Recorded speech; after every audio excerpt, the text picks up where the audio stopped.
Party State. Ooh, that is actually a good video. All right, let's get started. Fuck it. All right, here. As you guys know, in Nashville, Tennessee, at the Covenant Christian School, it's a private facility, a private school. A school shooting occurred by someone who went to that school. Originally, the initial reports stated that the perpetrator was a teenage girl. We then later found out, pretty shortly after, that the statements, the updated statements, was that it was a 28-year-old girl. Turns out, from what I understand, it was not actually a what?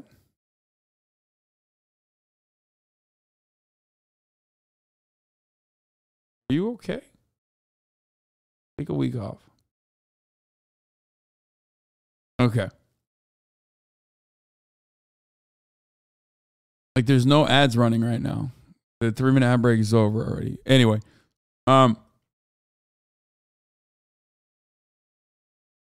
anyway.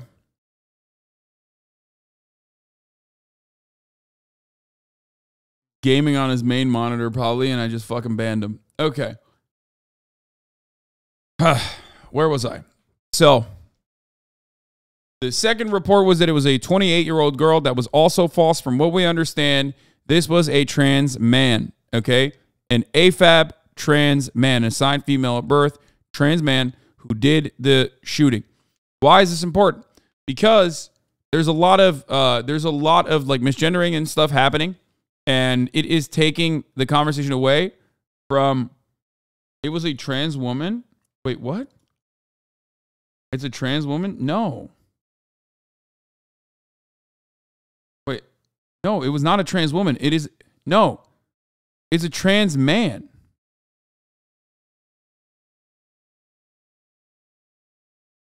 No. This is, and this is the reason why I'm using the terminology AFAB, assigned female at birth, because this is a confusing process for a lot of people. The articles have been calling him a trans woman. The irony of this, the sad and weird, dark, twisted irony of this, is that gender is an expression, ultimately. Not that this is the main point of contention on the story, but that's precisely the reason why a lot of people fucking, one, have, weirdo brain about trans people in general. It, like, breaks their brain entirely. And two, don't really understand it. Like, don't really comprehend it, can't really comprehend it. Trans men in general are also additionally invisible, usually, in the eyes of the public. So much so that it truly breaks people's brains when you bring trans men into the conversation. Ultimately, obviously, the main point of contention here is the shooting itself. The reason why I'm mentioning the trans aspect of it is because the right wing are using this to weaponize this against trans people in general, which is wild to do when there have been 2,870 fucking mass shootings over the course of the past couple of years, and then there's finally a mass shooting where there's actually a trans person who did the mass shooting, and they're like, oh, that's it, dude. Mass shootings are happening in America all the time because of trans people. It's like, that's crazy. That's wild. A wild thing to fucking say. But of course, they have been saying this every single time anyway. They've been saying that every single time a mass shooting happens, it's a trans person, it's a trans person, it's a trans person. When it's not a trans person, they just shut the fuck up, they move on, and they do it again. Rinse and repeat. Okay? I don't want to get into a stunlock about, like, is it appropriate to fucking misgender a bad person or whatever? Like, it's idiotic to have this conversation. No, of course not. That's when you misgender someone, it's like, it's not appropriate to call if there was a black school shooter, it's not appropriate to call them the N-word or anything, clearly. So, that is the same principle behind it, because when you do that, you're just signaling to everyone that you are a racist person. When you do that, you're signaling to everyone that you're a transphobic person. Doesn't matter. Okay? There you go. That's my take on that part of it. Stop. Don't even engage with that kind of conversation. It's really fucking stupid. It's really counterproductive. The main point here is that yet another school shooting happened, and there are a lot of interesting components to this one, specifically that, of course, revolve around the shooter being trans, especially because The right is using this and weaponizing this against trans people in general. We will talk about that later. Here are some of the details. What we know about the Covenant murders on yesterday. There's one rumor going on throughout the community that we want to take a moment to clear up. There are those who think that specific individuals were targeted by the shooter who entered the building on Monday. We have no evidence that individuals were specifically targeted. This school, this church building, was a target of the shooter, but we have no information at present to indicate that the shooter was specifically targeting any one of the 6 individuals who were murdered. Chief John Drake will now update you on the progress of the investigation overnight and this morning, including what we know about the individual's purchases of firearms over the past couple of years. Again, this will be a brief briefing today. Chief John Drake. Good afternoon, everyone. Thank you again for being here. Just a brief update of what we know right now. We've interviewed the parents of Audrey Hale, and we've determined that Audrey bought 7 firearms from 5 different local gun stores here legally. They were legally purchased. Huh. That's interesting. Maybe there should be something about that. Maybe that shouldn't be a thing that you can do like so easily. I'm just saying, you know, like, for example, as far as we understand, the shooter in this circumstance was suicidal. Perhaps if you are a suicidal person, you shouldn't have guns. I mean, that's like the most basic thing, okay? If you want to cut down on veteran suicide rates, if you want to cut down on just suicide rates in this country in general, that's a really easy way to just eliminate that. You won't fully eradicate it, but it's a very easy way to basically cut that problem at least in fucking half.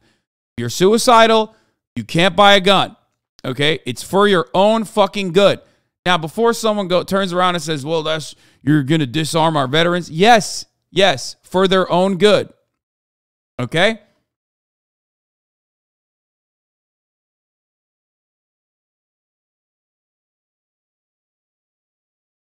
The Second Amendment lovers can suck my cock, okay? 3 of those weapons were used yesterday during this horrific tragedy that happened. We know that they felt that she had 1 weapon and that she sold it. She was under care, doctor's care, for an emotional disorder. Law enforcement knew nothing about the treatment she was receiving, but her parents felt that she should not own weapons. They were under the impression that when she sold the 1 weapon that she did not own anymore. As it turned out, she had been hiding several weapons within the house. We also don't have a motive at this time. We feel that these students that were targeted were randomly targeted. Hasan doesn't understand shall not be infringed. Dude, please stop LARPing, okay? Please, I beg you, just stop fucking LARPing, dude. I'm not even talking about, like, not giving guns to every single person. I just literally said well-regulated, and also regulation. A part of regulation revolves around taking guns away from suicidal people, depressed people. People with chronic depression should not have access to weapons, okay?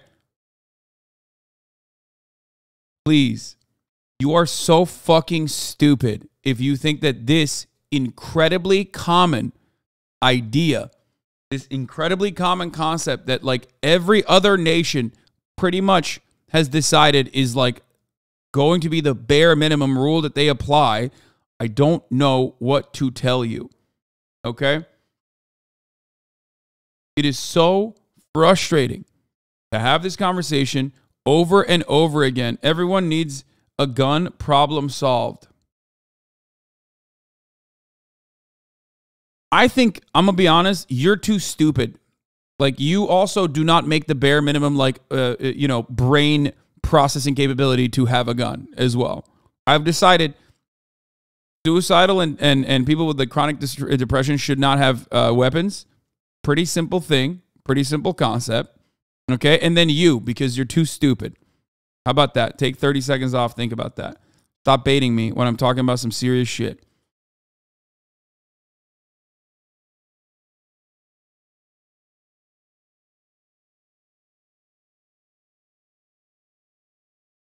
HasanAbi got that California brain rot.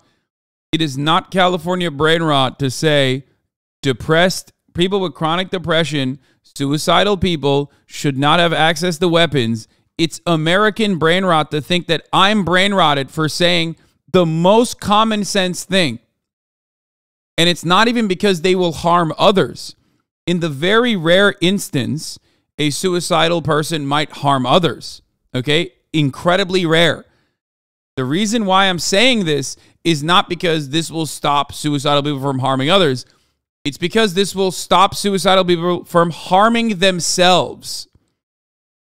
The thing that I'm stating here requires mental health evaluations before ownership of a weapon, which is an unimaginable concept in a bumfuck, idiotic, hick-ass, backwards-ass, troglodyte-ass fucking country like the United States of America, where we have nothing, so we might as well get all of our fucking treats and we might as well get our guns, okay?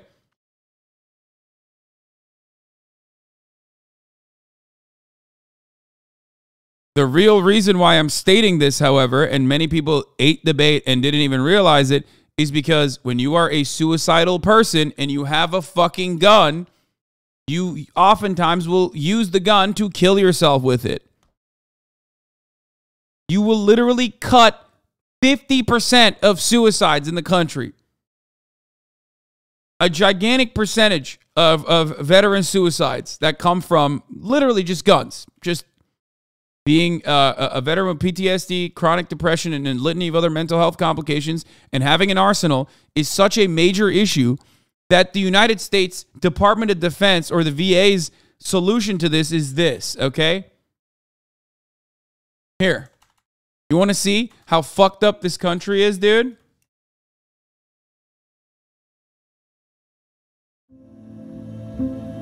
Crisis can happen unexpectedly to anyone. And though it may seem like a small barrier, a simple lock puts space between the thought and the trigger. These are the ads that run.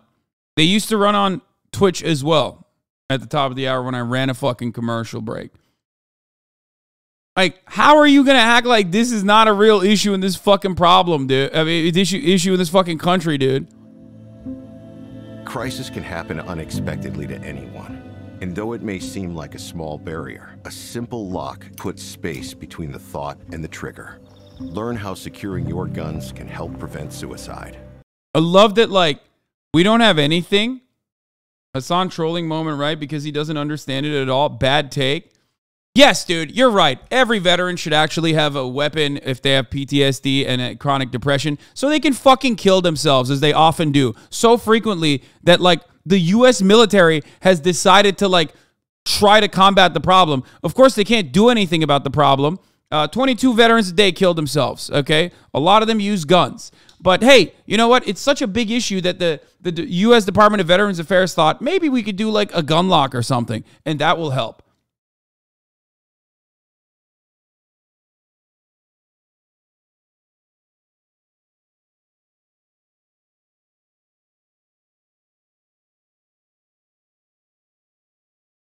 I work with veterans, and these locks can make a huge difference. However, the real goal is to remove access altogether. Yeah, no shit. That's my point. This is literally a Band-Aid that is demonstrably not all that effective. Can you imagine? It is such a big fucking issue, okay? It's such a big issue that the VA was like, please just, like, you know, have a moment of recollection before you fucking kill yourself with a gun. We can't do anything about the guns, okay? We can't do anything about that. But, like, please, just at least the lock on the gun will, like, stop you for a brief moment, especially if you put a photo of your family there. What if you have no family? What if you don't have the photo?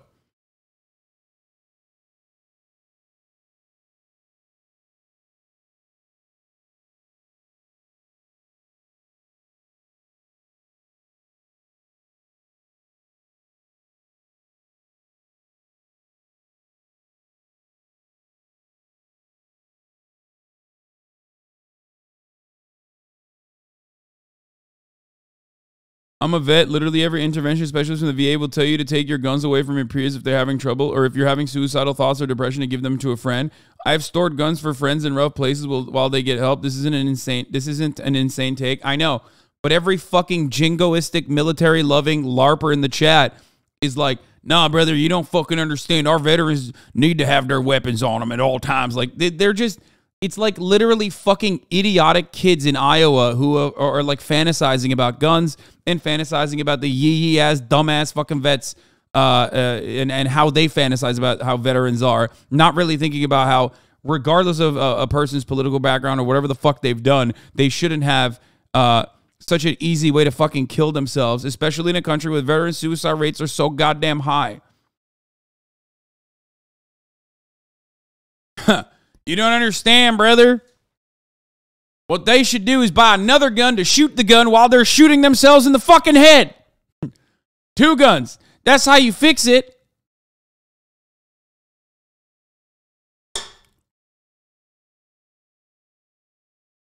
It's wild that, like, I have this conversation so much, and yet it's still one that, like, people come to me and say, dude, you're fucking wrong about this. You're freaking wrong about this. Dude, I'm tired of the Iowa slander. I'm just minding my goddamn business. Sorry.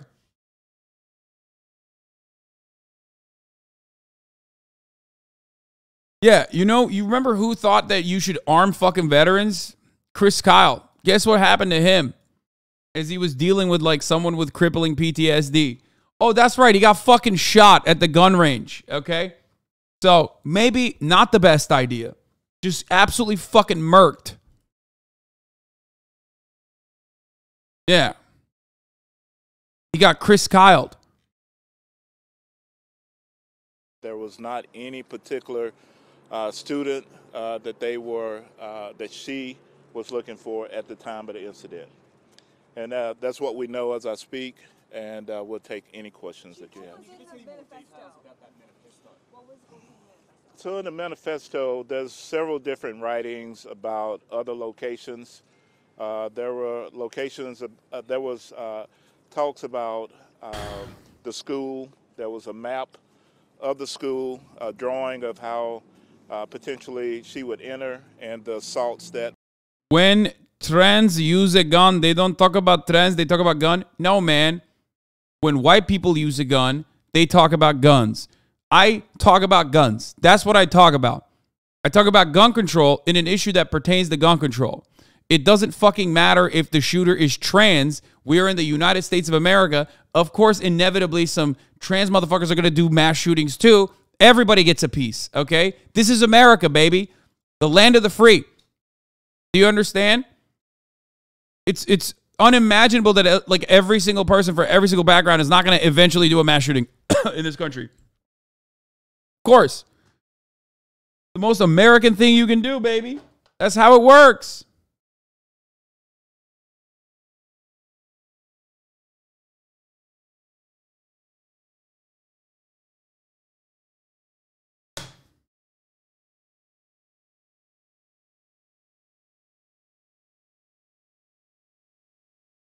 Yeah, we literally just had an old Asian dude commit a mass shooting, and motherfuckers are like, wow, that's crazy. Like a 67-year-old or 68-year-old Asian dude.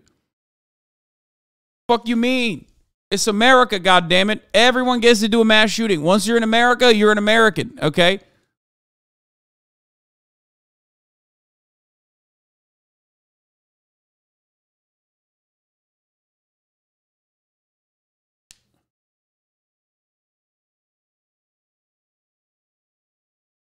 That would take place. There's quite a bit of writing to it. I have not read the entire manifesto.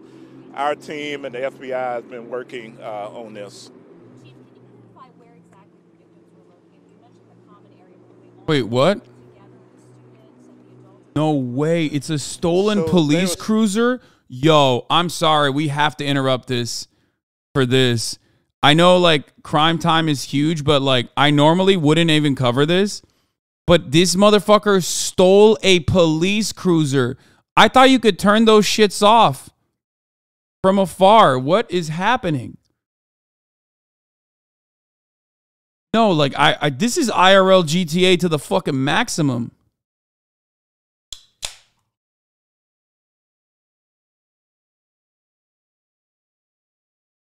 Wait, I don't actually understand how. I don't understand how this is possible.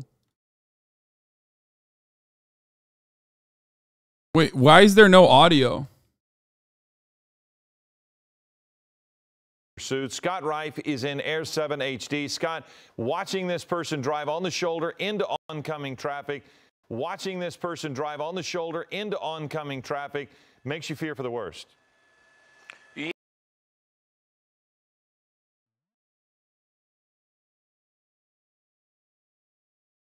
Oh, there's 2 videos live. That's why. Speeds of 100 miles an hour onto the 5 freeway, now onto the 138, headed out into that Palmdale Lancaster. Now onto the 138, headed out into that Palmdale Lancaster. Bro, that's crazy. Individual is. They do know, or we did hear, that the suspect branded possibly an AR-15 and a shotgun at officers, so that really gives them some hesitation and some pause. Slowing down here just a bit, but also we had some information that the suspect has mental health issues. We were Yeah, able to, yeah. Oh, you think? on the vehicle, and it doesn't look like there's anybody on board the vehicle except for the suspect. How is he not insta-dead? He's not insta-dead because when you steal a cruiser, you get access to guns too. And cops fucking they hate it when someone has, demonstrably has weapons on them, okay? Why can I need to stop one of these 2 fucking dumbass videos so that I can get like the actual... A spike strip. But if the vehicle's traveling at this high rate of speed, we've had it up to 100 miles an hour, it's obviously slowed quite a bit now. But at this rate of speed, when you throw out a spike strip, if there are other vehicles around, that can get pretty dangerous. But coming up here in just a moment, you'll see the intersection I'm talking. And it has no flat tires? It's a high-speed pursuit, and we've had a couple of close calls already. 14. That's going to change, and we hate to see these types of speeds in a desperate situation like this. When you have, you know, innocent people out on the roadways. Thank you. The 138 is basically Avenue D. It turns into Avenue D, Lancaster Road, and it does eventually, if you continue eastbound, run into the 14. But the patrol cars have backed off of it at this point in time. Nope. What? Yep. What did he just do? What, was that a tire? What the fuck just happened? How did he lose a wheel? Oh, did he get hit with the types of speeds? Bro's going the speed limit? No, he was going 85 before.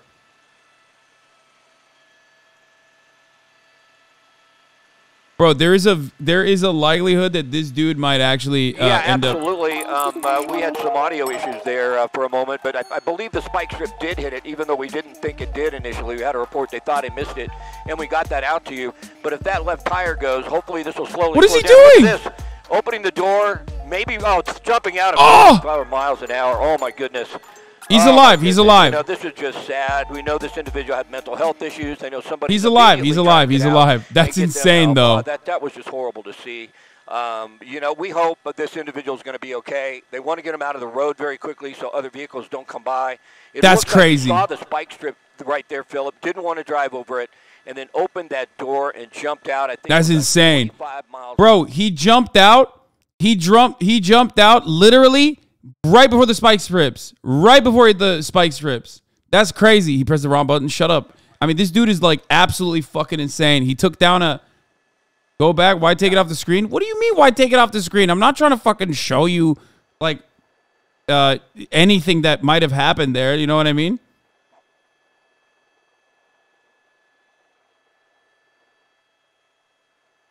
Yeah, I mean, they immediately took him off the road. They took the spike strips off the road. I mean, this is Low key, this is probably one of the you know, best ways to deal with something like this, because like this dude was very clearly mentally ill. If he just stole a fucking California Highway Patrol cruiser, cruisers also have guns in them. Obviously, you know, the other circumstance would have been like a shootout. You know what I mean? The cruiser also hit a. The cruiser ended up hitting a telephone, like a power line.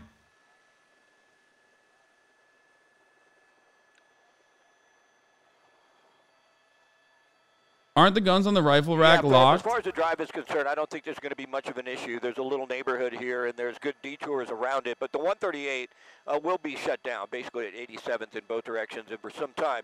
And I didn't notice that initially, that the wires were down, and that could have been the reason, as you mentioned, they rushed out so quickly to try and drag the suspect off. Yeah, they dragged him off immediately. Dragged them back up next to the patrol car. But you can bet fire is en route and ambulance is en route to try and get this individual some help. But boy, it was disheartening. It was sad to watch the suspect open that door and jump out at nearly 45 miles an hour. We can only hope that he's going to be okay and survive this. As far as officers are concerned, I'm sure right now they're just trying to get him aid. The guns on the rifle rack are locked, but it's just a handcuff key to unlock them, and some cops don't lock them. Obviously, yeah, they said he had an AR-15 and he had a. But you know, the other aspect. They said he had an AR-15 and shotguns and shit. So some real issues they had to deal with, and at this point in time, they're just going to do. All right, we're gonna move away from that and get back to the actual news. All right.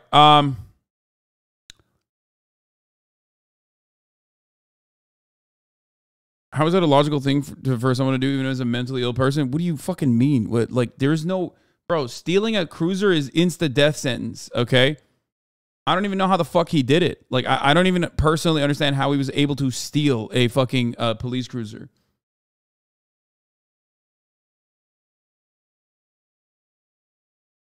All right, anyway. Cops leave their cars on and unattended a lot. All right.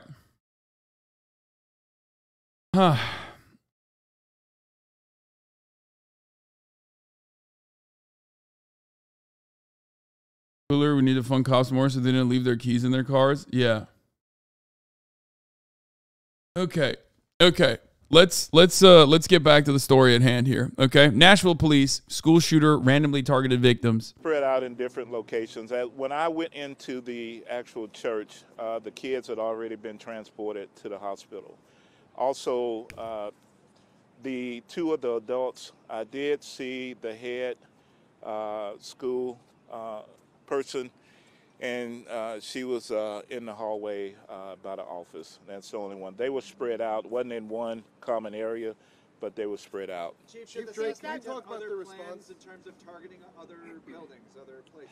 There was some writings in the manifesto about other locations, but as far as it being an actual target, I can't confirm that at this time. Chief, can we talk about your body cam footage?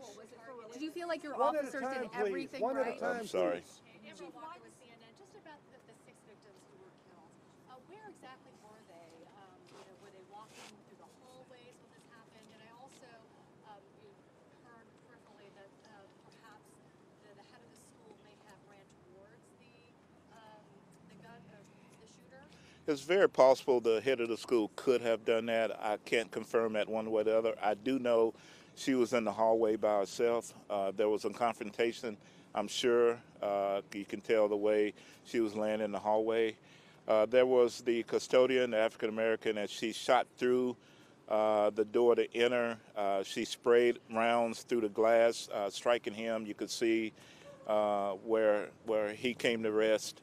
As far as the others, they were just spread out in different locations. Chief, you mentioned ammunition was there. I can't say it was a confrontation, but they were met. She met the head person in the hallway. This man right here. Yeah. Thank you. Chief, you mentioned the guns, the multiple guns, and that the shooter was under the care of a doctor. Is there any law in this state that would have allowed police to take those guns away from this person had it been reported? If it had been reported, there's not a law for that, but had it been reported that she was suicidal or that she was going to kill someone and had been made known to us, then we would have tried to get those weapons. But as it stands, we had absolutely no idea actually who this person was, if she even existed. So. Chief, can you talk a little bit about the time?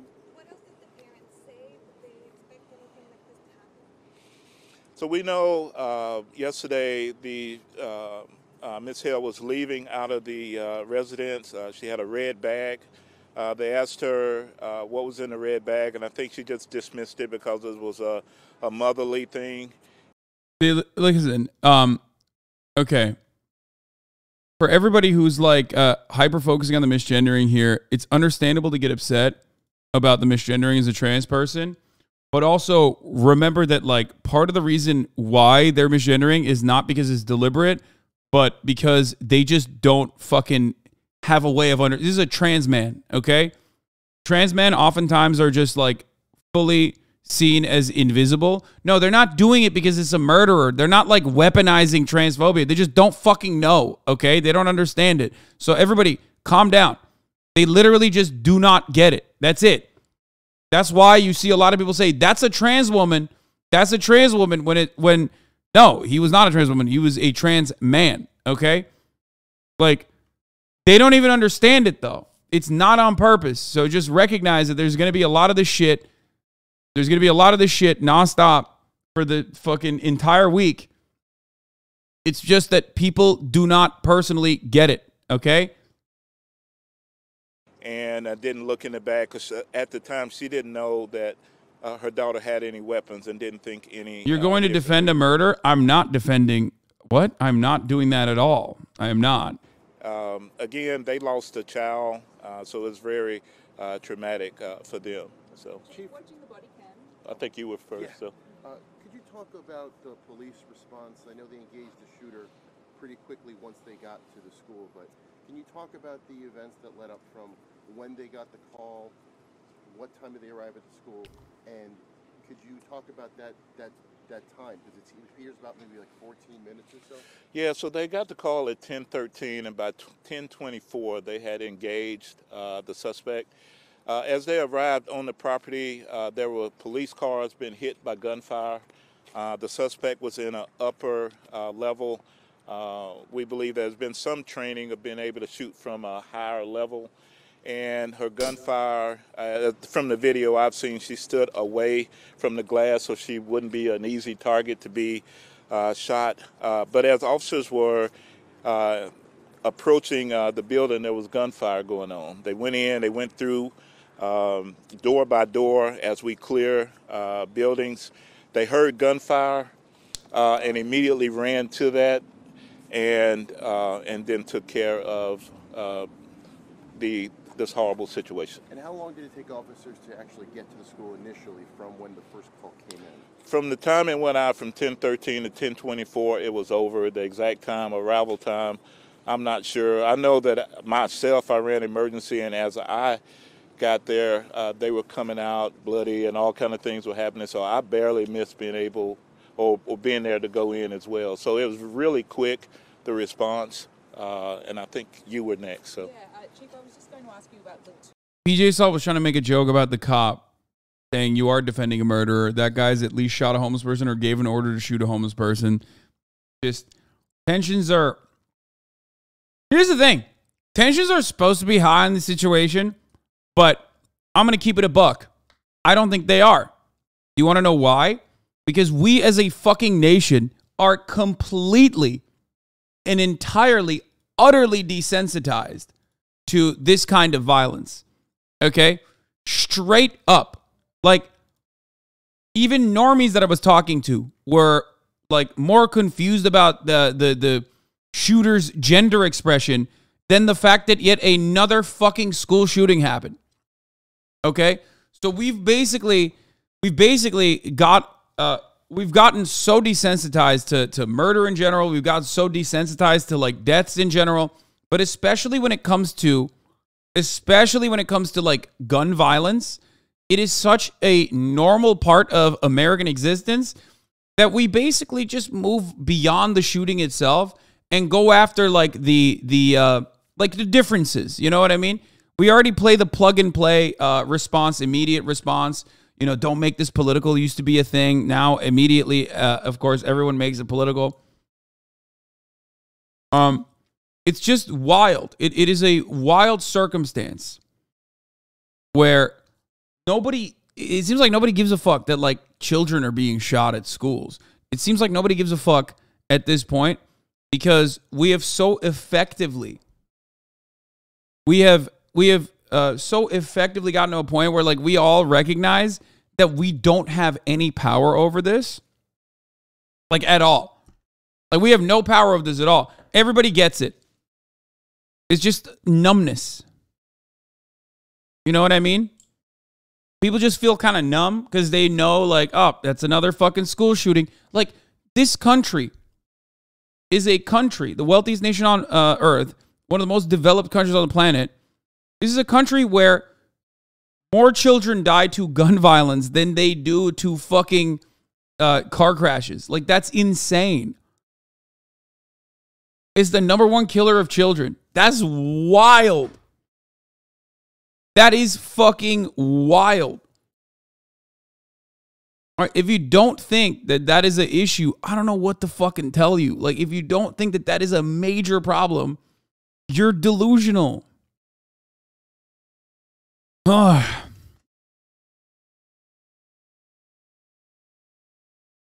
And you can tell that not only do people don't give a shit, but like right-wingers are basically like fucking salivating and putting the cart before the horse, just jumping on this as an opportunity to be like, yeah, finally we got a shooting where it was actually a trans person. And they're fucking salivating. Like they can't stop talking about it. Tim Pool has been doing that classic like, oh, look at this crazy thing. Over and over again. Over and over again, posting about like, different like trans events and how violent these statements were in these trans events and how that is the reason why, you know, there's this real trans violence happening. Not towards trans people, but like trans people are becoming violent. That's what Tim Pool is trying to make it seem like on Twitter over and over and over again. The Parkland shooting was also a turning point where it became acceptable to shit on survivors and victims' families for speaking up about it. Pretty much.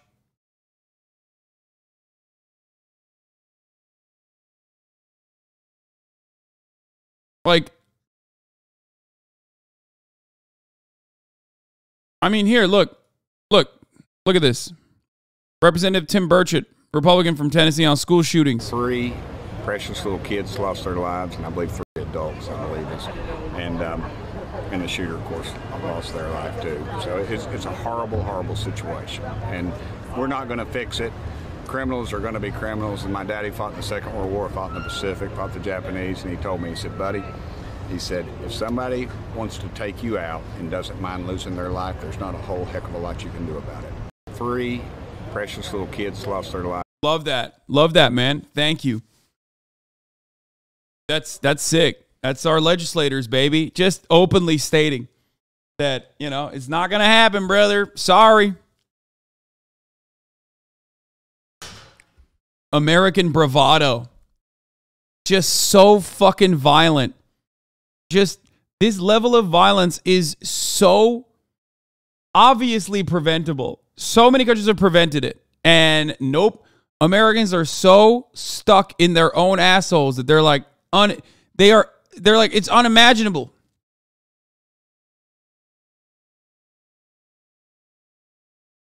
Yeah. We've moved beyond the only thing that can stop a bad guy with a gun is a good guy with a gun to basically like, yeah, actually there's a lot of bad guys with guns and there's not really much we can do about it. It's basically like a gun tornado. A gun-nado.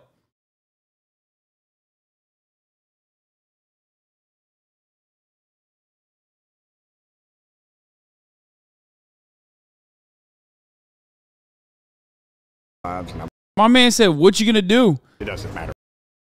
He said, do you think there's any role the Congress played in reaction to the Tennessee shooting? I don't see any real role we could play other than mess things up. Do you think there's any role for Congress to play in reaction to this tragedy? Why are you elected then?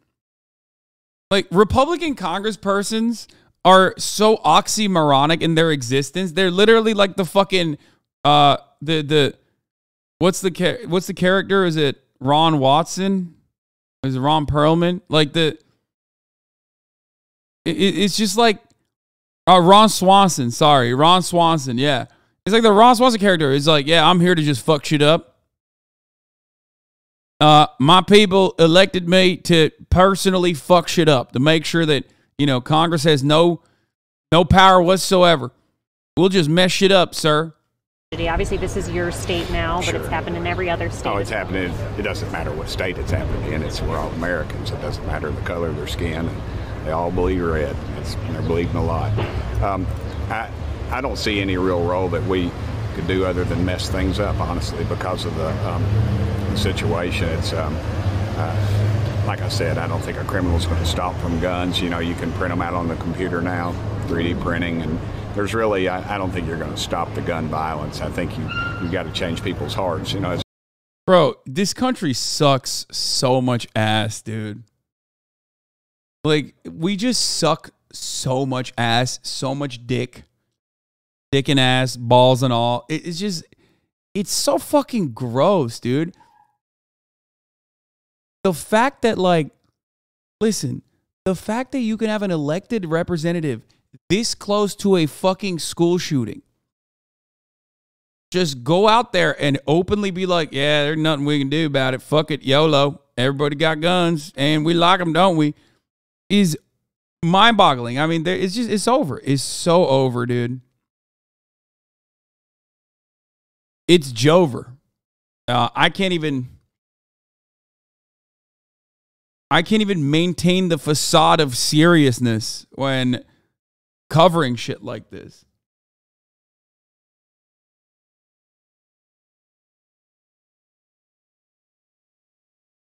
It's so sad. As a Christian, as we talk about in the church, and I've said this many times, I think we really need revival in this country. Do you think there's any... I mean, it's not like people didn't try, protested, working as lobbies. There's quite literally no way to fix this. And with the Supreme Court fighting every single bill, it's so fucking over. There's no political solution. Yeah, you just got to cave, I think. Yeah. Leading cause of death for children ages 1 through 18 is now guns. Not drug overdoses, not suffocation, it's not cancer, it's not motor vehicle crashes, which is crazy. It's guns. Like, this is America. And this motherfucker literally said, yeah, they should be praying. It's like, bro, what are you saying? They should be praying for what? Praying for bulletproof skin? Like, if anything, you should be praying for a legislator, an apt legislator that actually sees the severity of the crisis and, like, takes matters into his own hands and, like, does something about it. They should be praying to, you know, they should be praying to find someone who's not a fucking freak like you.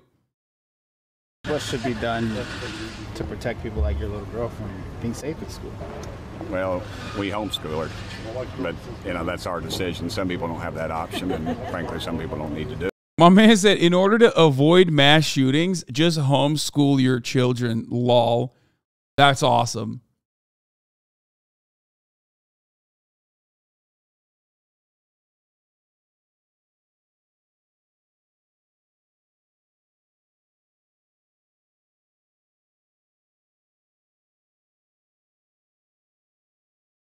They just don't give a fuck. I mean, they don't. They so have checked out.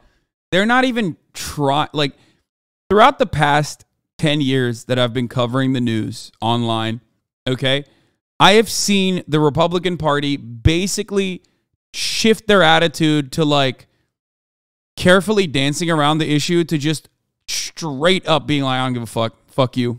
Yeah. Like, at least they at least had the decency back in the day to be like, don't make this political, or guns are not the problem, people are the problem. Now they're just like, fuck you, I don't give a fuck. Yeah, murder's gonna happen. It's a normal part of life. Incredible. Incredible to see. I mean, listen.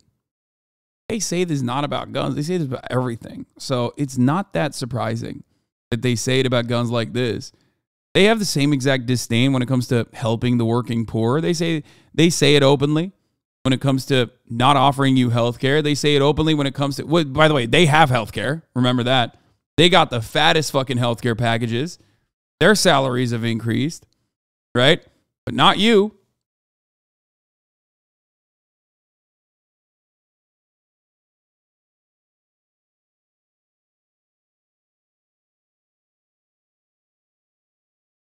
Fuck, man. Do it. I mean, they don't have to. It just suited our needs much better. Thank you. You good? Yeah. I think What should be done?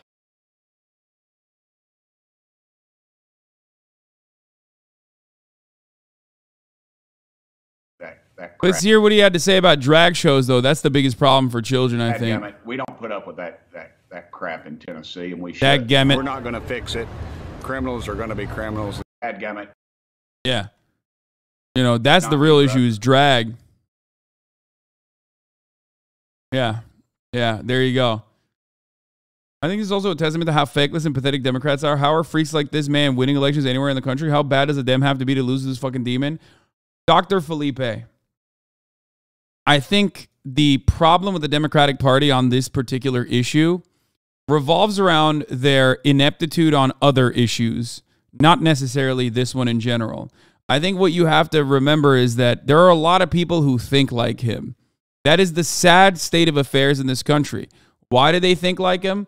What do I always say? Commodity consumption is the primary cultural signifier that these people have. And guns are a commodity that Americans love to consume. That's why you have so many gun fuckers, so many ammosexuals, so many people who love shoving murder dildos in every fucking orifice and making it their entire personality.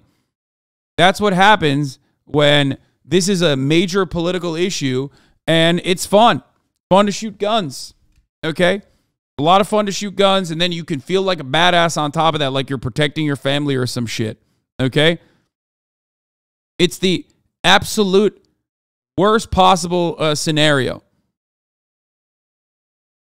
You got nothing. You have no political power. It's tied to a fucking industry that's viable and robust, a manufacturing industry that's viable and robust, that makes a lot of money, lobbies Congress endlessly, and has been able to very successfully tie people into this as a political movement, tie people into ownership of their weapons and maintaining the ownership of their weapons into a political identity. When you basically pair that up with American bravado, machismo, and hyper-individualism, you get the powder keg that we are currently inside of. That's it.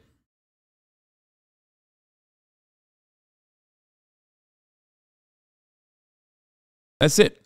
Two officers whose body cam we've seen this morning. Had they ever been faced in a situation like that before? To my knowledge, I do not remember if those two in particular have been in that situation. Officer Collazo has worked as a paramedic with the SWAT team, so I'm sure he's had some type of weapons training. I was really impressed that with all that was going on, the danger that somebody took control and said, let's go, let's go, let's go, and went in and took care and just try to end this situation. But as far as being in this before, I'm unsure. You, sir? Sir, a friend of the families has reported, a friend of the Hale family has reportedly said that Audrey was autistic. Can you speak to that if you know if that's in fact true? I can't confirm that. I've heard that, but I can't confirm if that's true or not. Let's do one more question. One more question and we're going to stop. One more. Just on the officers, how are they faring today, 24 hours on? Any indication of the significance of yesterday, why the shooter may have done this yesterday? And also, do you have anything that could indicate whether the school was targeted for religious reasons? I can't confirm either. I'm not sure if that we're approaching a holy period at Easter and all of that. I can't confirm any of that. Do not know. And so why she targeted that particular church, we do know she was a student at that church at one point, but unsure right now if that was the reason why. And I think I'll take one more. Just on your two officers there, how are they feeling today, 24 hours on? So I talked to them earlier, and they're trying to decompress, trying to make sense of all of this. I talked to President Biden. He's going to reach out and talk to them as well. They're just trying to do whatever they can with their families and just kind of remove themselves from all of this. So. Thank you all very much. Thank you. Thank you. Getting the call to arriving to the school, is that acceptable? Is that something you want to look back at and see if that was that there could have been a quicker response time? So I'll answer that. We evaluate each and every situation, and so one of my principles is we're always looking to. Another sick massacre at a small school. Police raced to the scene where 6 were killed, including 3 9-year-old children. George, it makes you sick to your stomach to see other students hurried to safety, the terror visible on one child's face through a school bus window. The president ordering flags be flown at half-staff as we are learning more about the victims and a possible motive. In just a few moments, we will hear from Nashville's chief of police, John Drake, with more on the investigation where it stands right now. But first, Eva Pilgrim is there for us live on the scene in front of the school. Good morning, Eva. Stop acting like you care. God hates mainstream media. I mean, I don't think anybody cares at this point. Like, I'll be honest with you. So many mass shootings have happened at this point. So many school shootings have happened at this point that, like, so much gun violence happens in America in general that it is literally treated like a hurricane, like a natural disaster. Like, it's just a everyday part of existence. Like, it sucks, but it doesn't fucking matter. Like, that's kind of how it is. There's no expectation even from our legislators to do something about it. So much so that they can basically just come out and be like, yeah, we're not going to do anything about it. Fuck you. Actually, I was literally elected not to do anything about this particular matter. You know? That's part of the reason why people are so fucking focused on the shooter being trans. Like, they moved away from the actual issue. They moved away from, like, the actual issue of, like, yet another school shooting immediately. Like, they don't even give a fuck. They were just, like, more excited that it was a trans person finally, you know? And it's not, I mean, look, this is anecdotal, but, like, I see it from normies. Like, I talk to normies all the time to get a better grounding on, like, how people are perceiving issues. And even normies are just like, oh, another shooting, another school shooting, lol, memes.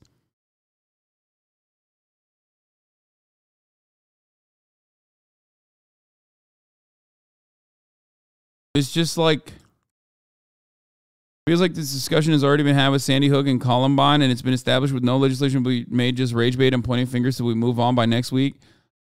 We have moved on. People will move on by tomorrow. We've already moved on. Shooting happened.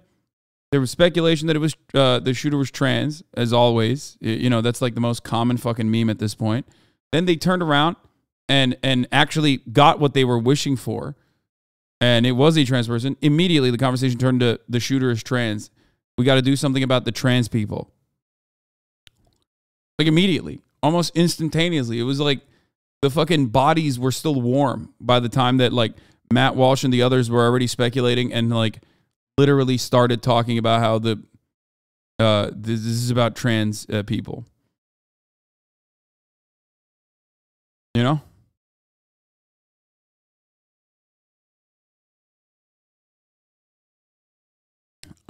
Don't know what the fuck's going on with the manifesto. There are some additional information about, like, what the shooter actually DM'd people before doing the shooting, and we'll try to develop a better understanding of what the fuck that was, what the fuck was going on in their head. But you know. But, you know, it's the most American thing. It is the most American thing. I tweeted about this as well. I mean, listen. I posted about this yesterday on my Instagram, but, like, Benny Johnson and Elon Musk were, like, giddy over the fact that the shooter was trans, talking about it and how, like, this is actually a trans issue. 2,840 plus mass shooters over the last 5 years. Okay? 3 of them were trans. If you think this is an issue about trans people and not an issue about guns, like, you're a fucking psychotic freak, Lord. Okay? If you don't like it, get out. Yeah. There's been 14 mass shootings in the past 2 weeks. If you don't like it, get out. Get out where? You know?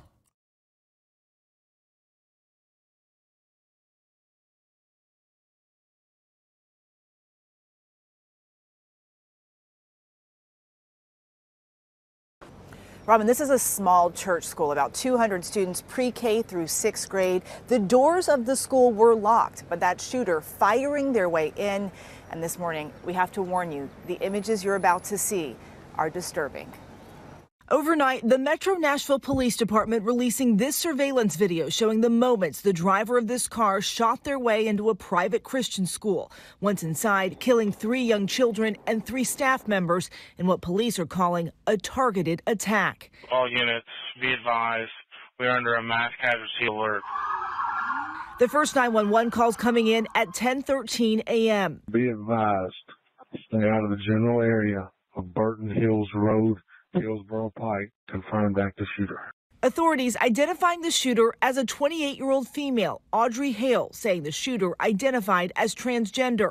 The surveillance video showing the That's shooter. the wildest part. That is like, leaving it at that is the wildest part. Like, what are you doing? Like, if you're going to say that the shooter is trans, don't say the shooter identifies as transgender. Fucking actually say what the shooter's gender is. Like, just, even if you say, like, this is a assigned female at birth, trans man, because, like, the wildest part about it has been, like, people are so confused on the matter, and the media is literally not doing what they're supposed to be doing, which is that, like you can't just leave it at trans, because then people think, again, this is a trans woman. And that's not the case. Like, so when I talk about, like, the misgendering, I know immediately people want to say, Hasan, you're defending a fucking shooter of schools. Like, no, fuck that. He's a freak, okay? Psycho. Like, clearly, a broken person, okay? Awful to the goddamn core. It's an unimaginable thing to do. Everybody understands that. Everybody fucking recognizes that. That is well established. When I talk about the misgendering or the person being trans, the reason why I stay on the subject for a brief moment and explain it is because I care about the truth. You know what I mean? It's what you're supposed to do if you are in the media. You're supposed to actually explain what the facts are. And when you don't do that and you leave it like that, people are fucking confused. There are people in this community that thought this was a trans woman because of the way that the media was covering it. These are details. If you want to make these details, like, important, then at least have the decency to, like, cover it normally, like, cover it in the way that it actually is. You know what I mean? That's a brief aside, though, because the main point of contention here should be yet another motherfucking school shooting that happened. Okay?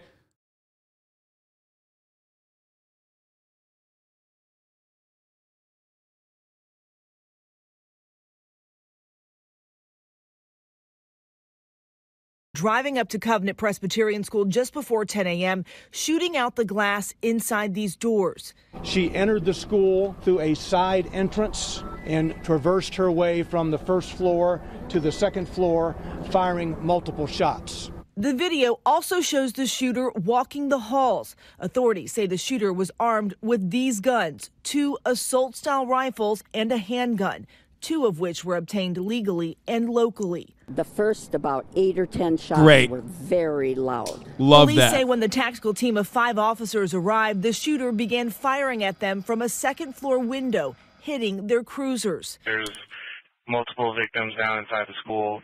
Shooter is down now as well. 14 minutes after that first call, at 10:27, these 2 officers, Rex Engelbert and Michael Colazzo, confronting and killing the shooter. Guns are quick.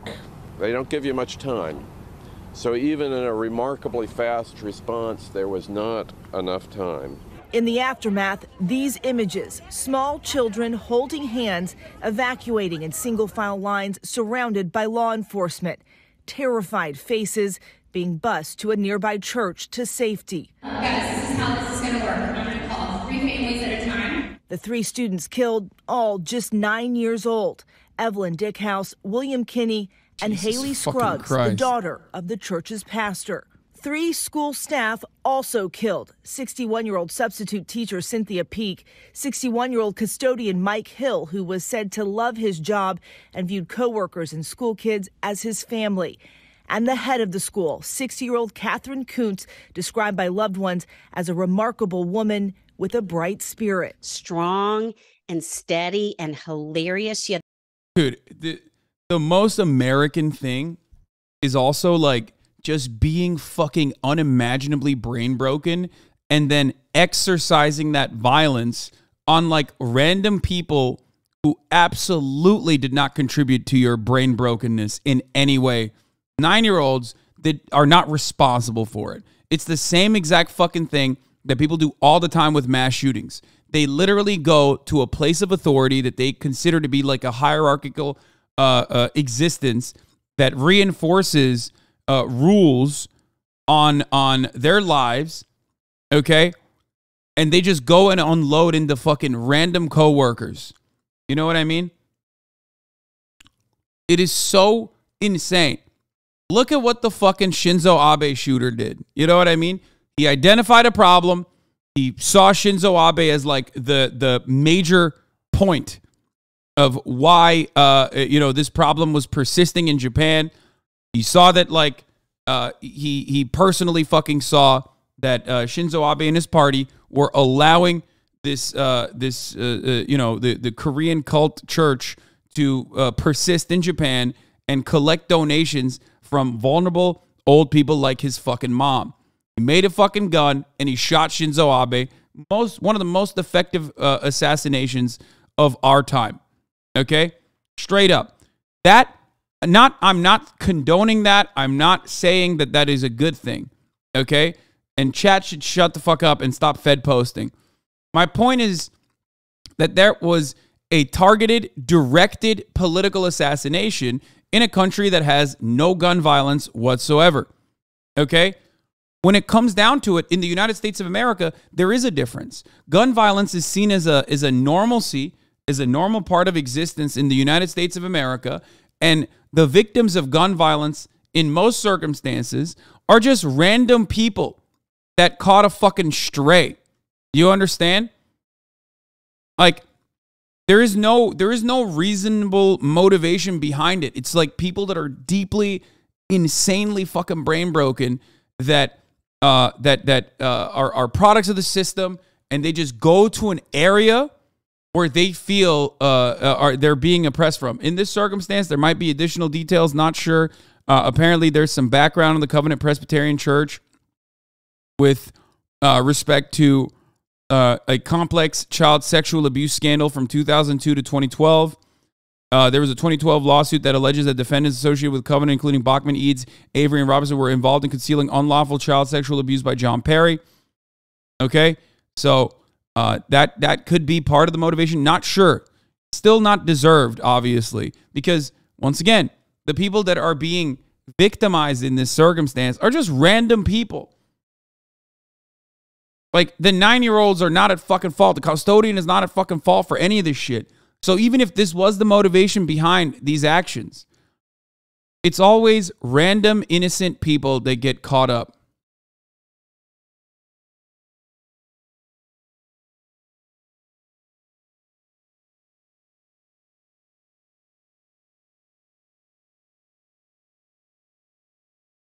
Do you have optimism that the multitude of victims of mass shootings in recent years will lead to more gun control in the future, perhaps even far future, because of the frequency of shootings and proximity to people? No. No.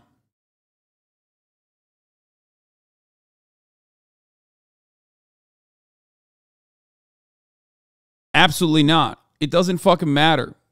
White babies were slaughtered at Sandy Hook, and nothing changed. It was over after that. It was so over after that. There was nothing happening after that.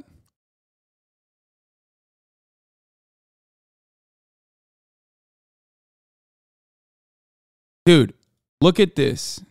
Where is the statistic? Look at this. The leading causes of death for children ages 1 through 18 is guns, dude. It is more than fucking vehicular accidents, motor vehicle crashes. You think we're going to change anything?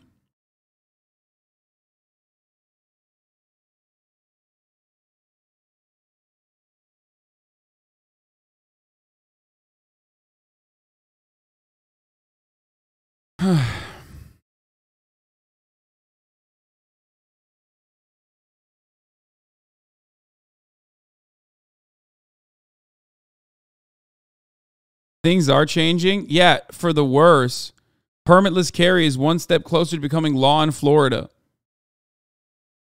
Yeah, things are changing for the worse. Those numbers are going to keep going up. We already fucking know. We already know what happens when you unroll gun laws. We know what happens when you deregulate guns. We know. People talk about how fucking violent California is, but California's gun violence rate is like nothing in comparison to other nations, other states where there are more guns. It's that simple, but it doesn't matter because you literally think, oh, dude, it doesn't matter. California really violent. New York really violent. Little do you know that the direct link to violence, it comes from socioeconomic conditions.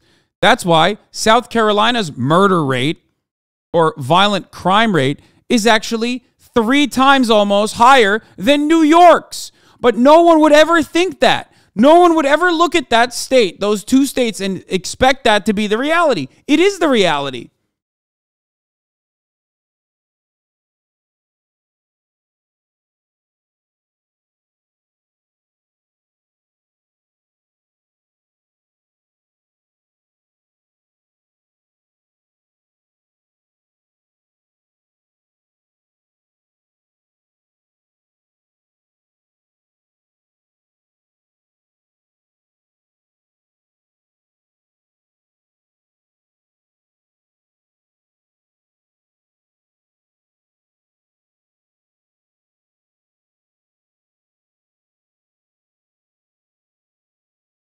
So I don't know.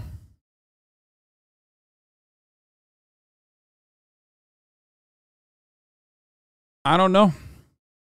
I don't know what we do about this. I'm not going to lie to you. I'm fucking defeated. It's impossible to be optimistic about gun laws in this country. So we just look at the minor details, the differences between one school shooting over the other. And everyone goes back to the 2 sides that they have and play the role of team sports. Not saying that we give up. I mean, I'll continue my coverage on it. I'll continue yelling about it. But I'm not going to act like there is going to be positive change when I don't believe it. You know? Not coming. The sad state of affairs. Not coming. Had this amazing sense of humor. I can't imagine a better head of a school. As police now try to piece together the motive, authorities finding writings left behind in the shooter's car in the parking lot. I literally was like, I cannot believe this. I cannot believe this. And so one of the last people to hear from the shooter, Avriana Patton, an 8th grade basketball teammate who received these Instagram messages the morning of the shooting, including, "I'm planning to die today, and this is my last goodbye." Patton contacted the county sheriff's office, but didn't get a response until several hours after the shooting. Investigators searching the suspect's home, finding 2 more firearms described as shotguns and a detailed map of the school with. Yeah, I mean, if you want to know how this fucking shit works, like, yeah, they're already like, the fucking freaks are already like making this about trans people in general. Like, Nashville PD released the body cam footage, and trolls are using it to celebrate the killing of a trans person. Like, they're not celebrating the killing of a school shooter. Understand? Like, that's what's insane about this. It's like, it's understandable to celebrate the killing of a school shooter. It's so strange to do that, to just have the transness of the school shooter be the overriding quality. They hate trans people more than they hate school shooters. Do you understand? That's what's fucking insane. That's what's insane about it. Like, you're openly stating that you hate random innocent trans people and trans people in general more than you hate school shooters. Well, of course, when you're 4chan, you're the archetypical school shooter yourself. So, you know, that's part of the reason. But it's wild. Entry points, even markings showing where the security cameras were located. Authorities say the shooter had no prior criminal history. And overnight, Haley Skaggs' father releasing a statement saying, "We are heartbroken. She was such a gift." And here is an incredibly sad statistic for us on this morning. The #1 cause of death in children ages 1 to 19 here in the United States, gun-related violence. Robin. Absolutely heartbreaking.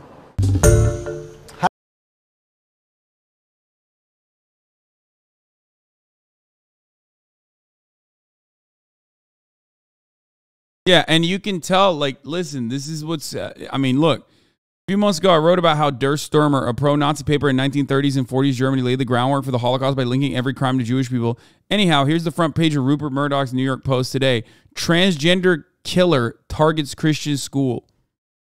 Yeah, this is actually a war against Christianity by trans people, and that's what's going on. There's a concerned effort amongst trans people. Matt Walsh. I came to the conclusion years ago that the trans movement is the greatest evil our country faces. I only become more and more sure of this fact with each passing day, and am more and more determined to oppose it until my last breath. Yeah, it's totally. This is about trans people for sure.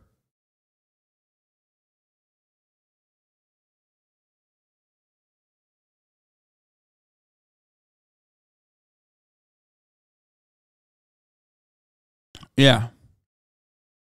What else can you do? What else can you do in a country where the leading cause of death for children ages 1 through 18 is fucking guns, right?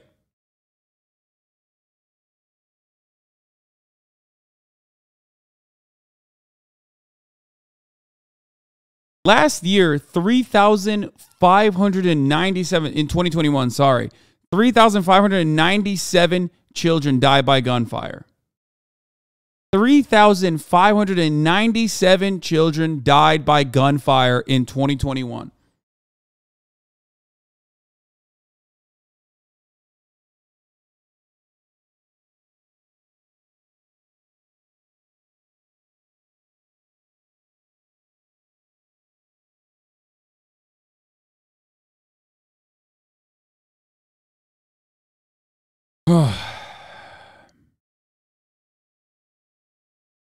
Crazy.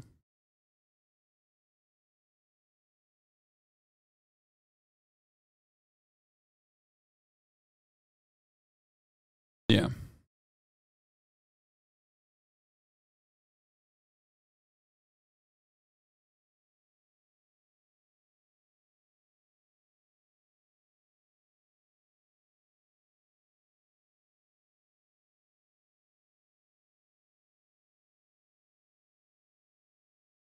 Hold on.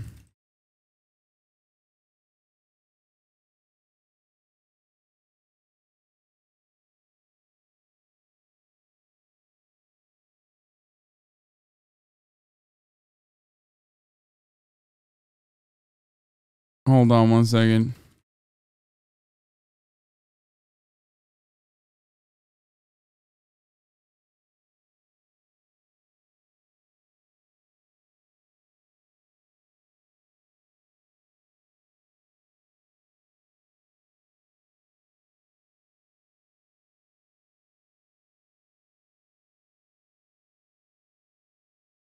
#1 killer of children ages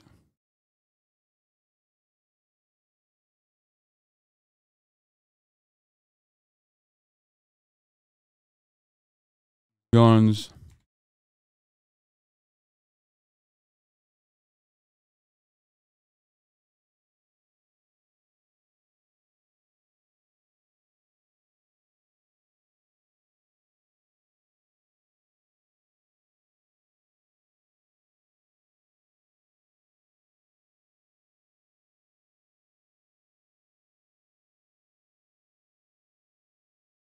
Sorry, I'm just tweeting something.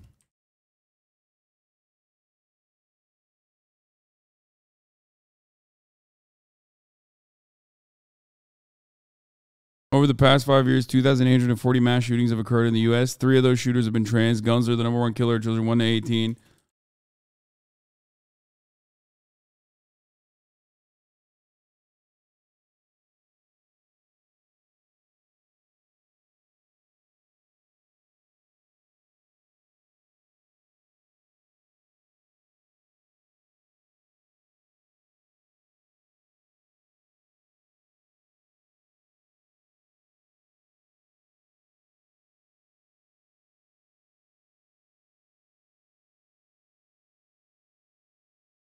$3,500 kids out of 10 million bullets fired. That's nothing. You're just conflating data. Yeah, exactly.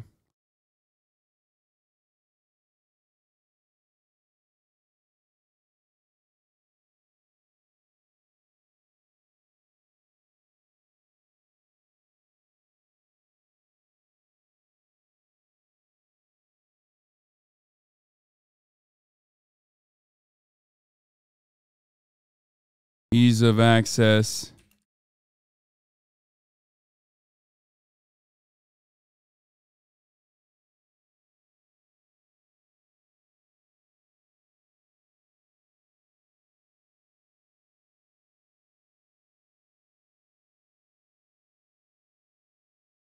Okay. Sorry, I was just tweeting. I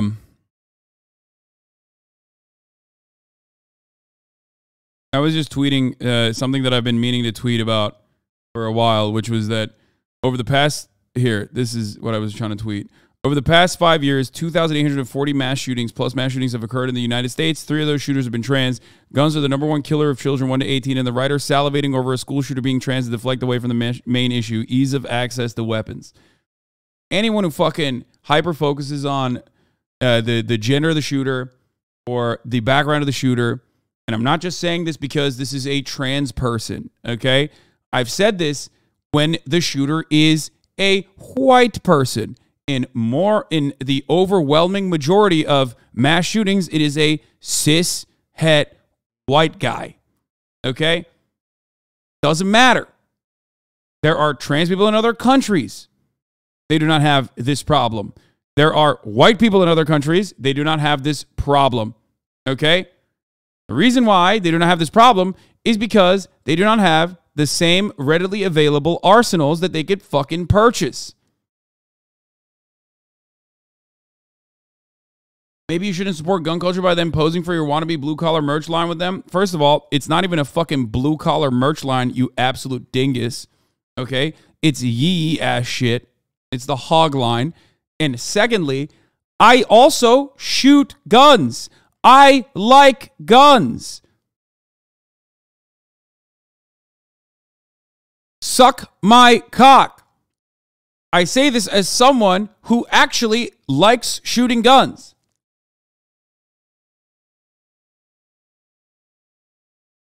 Do you not understand? Liking guns is the problem with American gun culture? Absolutely not. There are plenty of nations where they have gun control, a tremendous amount of gun control, and significantly less gun violence per capita. Switzerland comes to mind immediately.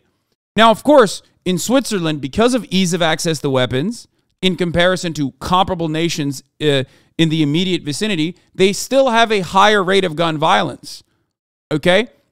But ultimately, it is laughable in comparison to the United States of America. Why? Because they have gun laws. That's it. Bragging about that is not a flex, to be honest. I'm not bragging. I'm simply telling you my opinion on the matter. Okay? You are unfortunately never going to be able to combat the overwhelmingly positive attitude people have towards gun ownership. So the least you can do is try to change that towards something positive, like advocacy for reasonable, common sense gun control. We can't even have that in this country, and yet you still have chatters going, dog, I can't believe you love having a fucking gun, or you love shooting a gun. Meanwhile, it doesn't matter how much you yell at me about it, because the gun perverts look to things that I say about guns here and go, dog, you're a fucking idiot. You're a libtard who wants every gun to be fucking taken away forcibly from every single American law-abiding citizen, hunters alike. Okay? And then some of you perverts in the chat, debate perverts in the chat, turn around and say, well, you like shooting guns. It's like I can never be in a position to have like a nuanced opinion on a subject matter.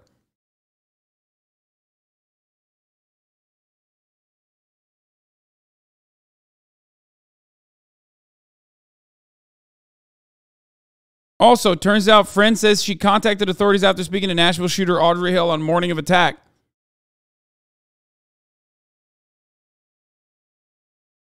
Before I forget, given this contentious issue, you're repeating the same things over the years. Some motherfuckers are so dumb, too dumb to understand. Yeah.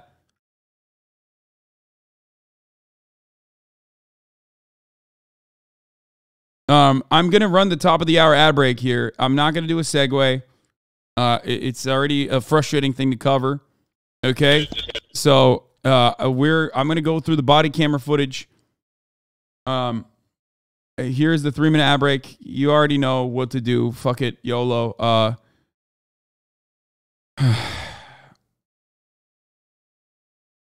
Obviously, until the moment where the shooting occurs. Going to be first floor, main lobby. I'm making entry on the front side. I got a civilian that's in here.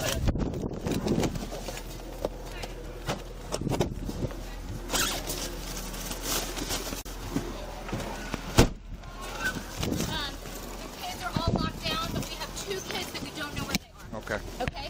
Yes, ma'am.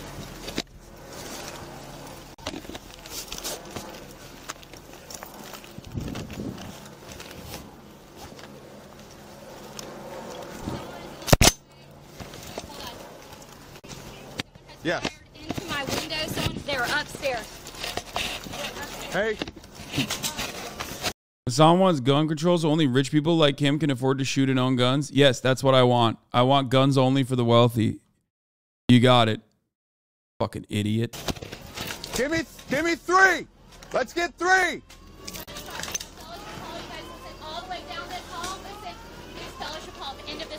So fucking brain dead. They just said they heard gunshots down there, and then upstairs are a bunch of kids. Let's go. I need 3. One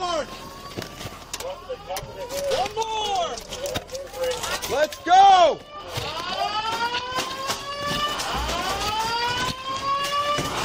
I mean, this is fucking, like, this is a school, man. This is a school. Did these cops just stand around and watch it happen like in Uvalde? No, they actually immediately leapt to action. They did a very good fucking job, and they neutralized the target almost instantly. So they did a really good job. And yet still a mass shooting happened. Because even though when cops do the fucking job that they're supposed to do, which is great, big W for them on this one, okay? There are still elements of cops obviously not engaging in a preventative action, okay, in this circumstance. But more importantly than that, you have to try to prevent it with the actual at the systemic level, okay? You actually are supposed to try and prevent this from happening in general. This is not supposed to be something that you're dealing with all the fucking time, or even at all, ever. You understand?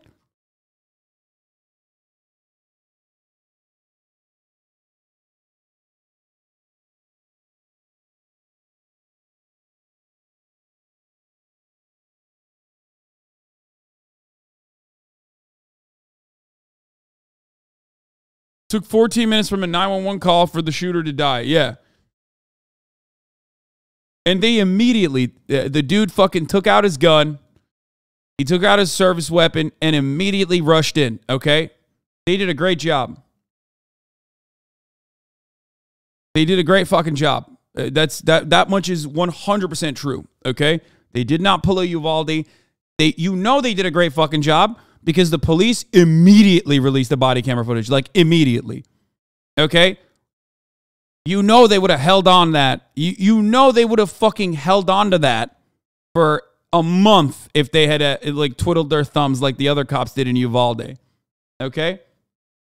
They did their job. And their job, especially in a situation like this, is fucking insanely difficult. Okay? It's true. It's not like, not every cop is supposed to be fucking dealing. No cop is supposed to be dealing with fucking mass shootings, let alone school shootings. It's supposed to be an exceptionally rare situation. In America, however, it's not.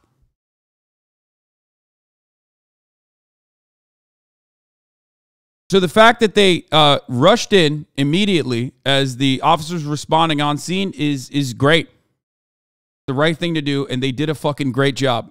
Straight up. That's a big dub for them. I have no issue openly fucking stating that. Metro Police!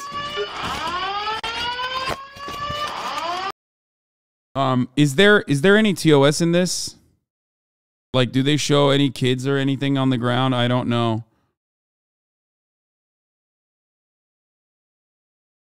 I mean, obviously the shooting itself is going to, when they get up the stairs. Wait, hold on. Let me just look through it real quick.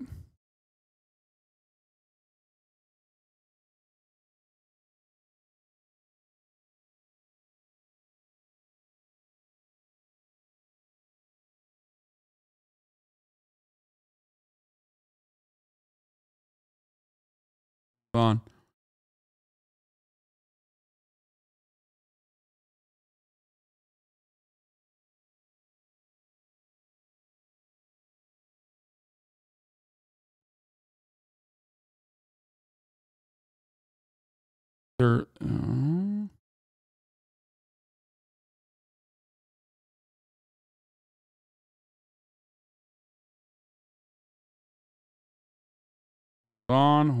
Hold on.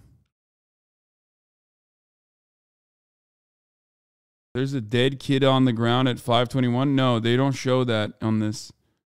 This one is the Law and Order one. I think it's like our Law and Crime one. I think like yeah, I think this video is cleared of TOS. Anyway, they make an entry as we saw already. Metro Police! I said Law and Order, Law and Crime Network, sorry. Censoring this stuff is a massive mistake by the news media. Dude, are you fucking insane? No, of course it's not a massive mistake. These are children. Like, why the fuck do you want to see the dead body of a child, brother? Like what? You think that's going to make people understand that it's like devastating to have a mass shooting? No, like privacy to the fucking victims, number one. Like they shouldn't be posting fucking snuff footage, dude. That's crazy. On me. We don't know where he is. Metro Police, open the door.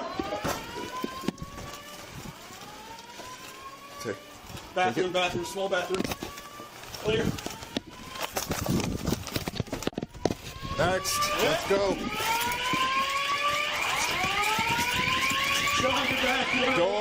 Door, with me. Hold the door. Next. Check this. Open it, I got it. Bathroom. Let's go.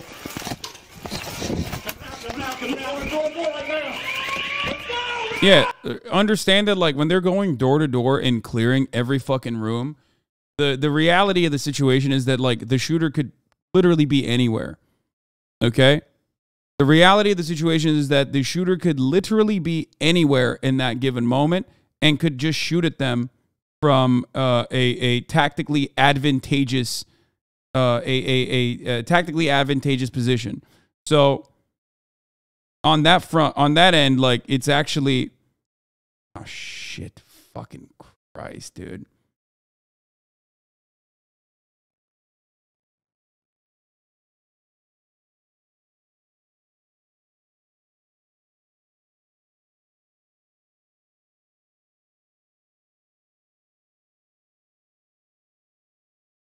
Okay, got it.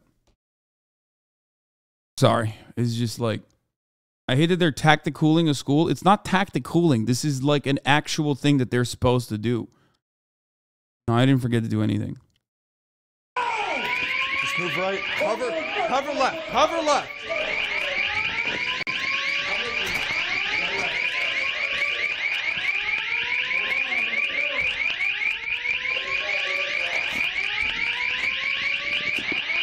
Take this with me. Take this. No, that's locked. Take this door. Take this door. Take it.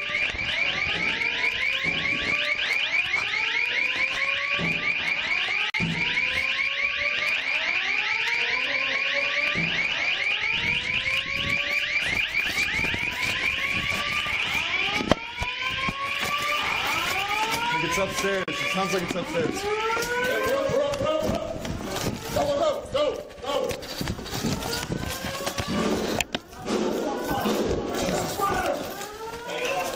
So you hear the shots. I think those are shots being fired right there, right?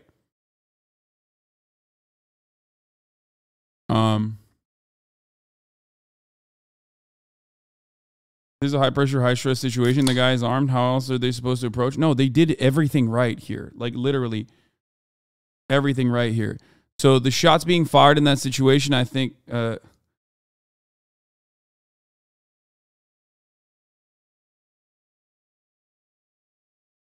did the thing that was brought up during Uvalde. They were trained to just go in with the first. However, many officers are on the stream, which is why they're calling out numbers. Yeah. This is the actual standard operating procedure for standard operating protocol for cops in a school shooting scenario. That's exactly what they did. No shields, no helmets, no fucking waiting for SWAT. That's what they're supposed to do, and they did that. You saw them. They fucking came in, they came onto the scene, immediately took out their service weapons, and went right in. And then turned around and found the shooter and killed him. No hand sanitizer, no fucking checking your Twitter likes on the timeline as you sit outside. No waiting for fucking shields. That's what they did. Cops are supposed to protect citizens. They did do that. But 6 people dying shows it doesn't really matter. Well, it could have been more than that. In that situation, it's like not preventative, but at least they prevented more deaths from happening. Now, remember though, you're not wrong when you say 6 people died shows that it doesn't matter. Okay? Because you're not completely wrong when you say 6 people dying shows that it doesn't matter. Because our legislators are fucking up. Do you get it? Cops in this circumstance did the right thing, and yet 6 people still died. Why? Because we have no actual preventative measures at the systemic level. Do you get it? That's it. That's the major issue here. Because our legislators are fucking up. So even when cops are doing the right thing, and they're doing the right job, they're doing what they're supposed to do, throw their fucking lives on the line, okay? It's a gun-free area.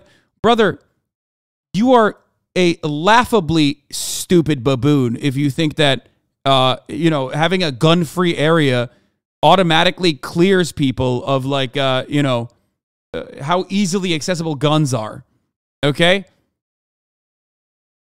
The fucking shooter went and bought a bunch of, a legal arsenal, man. The shooter bought a legal fucking arsenal.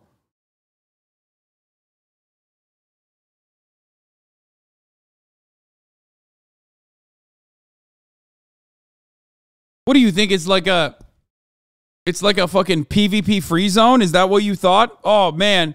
My mistake. I thought it was a PvP unlock zone. Won't happen again. Sorry, officers. if you pass a gun-free zone with your gun, your weapon zaps you, similar to a dog collar.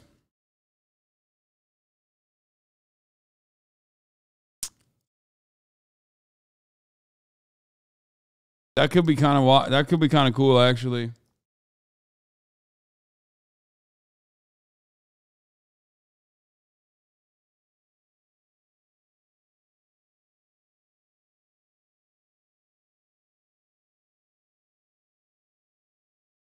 Yes.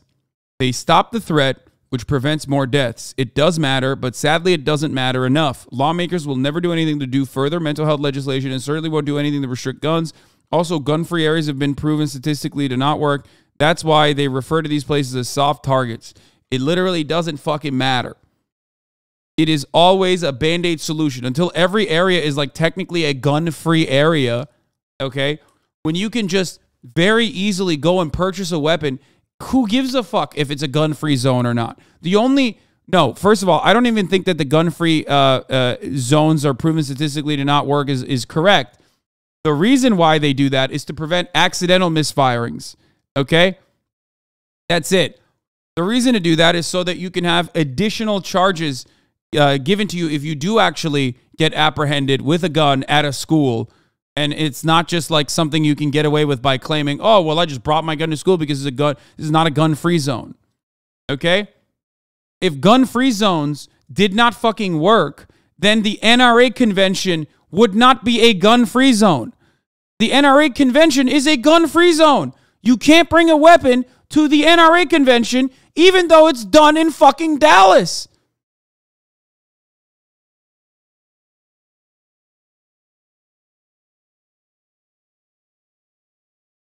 CPAC is a gun-free zone. The NRA convention's a gun-free zone. Why the fuck is that a gun-free zone if it doesn't work? Of course it works. It's to limit the amount of people that can like easily constitutionally carry. Because you don't know. Because ultimately, you don't know. That's the first thing that they teach you when you're getting your fucking concealed carry permit. Okay? First thing that they teach you is to tell cops on scene that you're a concealed carry holder. Why? Why? Because in that moment, you don't know who's a good guy with a gun and who's a bad guy with a gun. Every gun owner recognizes that reality and then chooses not to address it whenever there's like some kind of fucking conversation surrounding gun control. Every fucking gun owner that understands that fucking reality will act like that's not important. If there was no distinction between, if it was so easily discernible to figure out who's a good guy with a gun and bad guy with a gun, you wouldn't have to literally openly state that.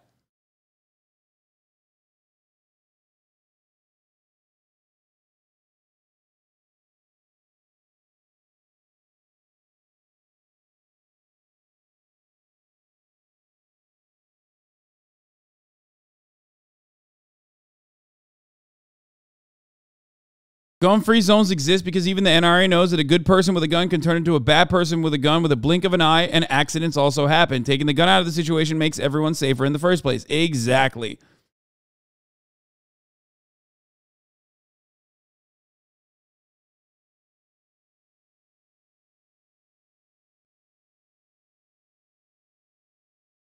Huh.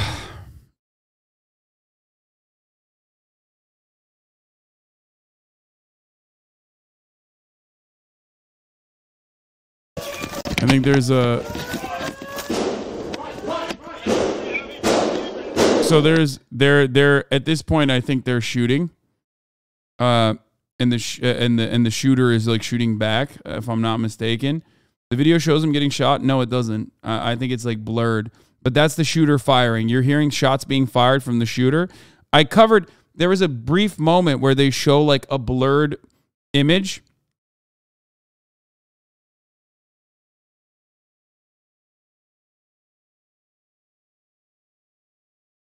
Yeah, from what I understand, the shooter's shooting out the window at a cops in the parking lot.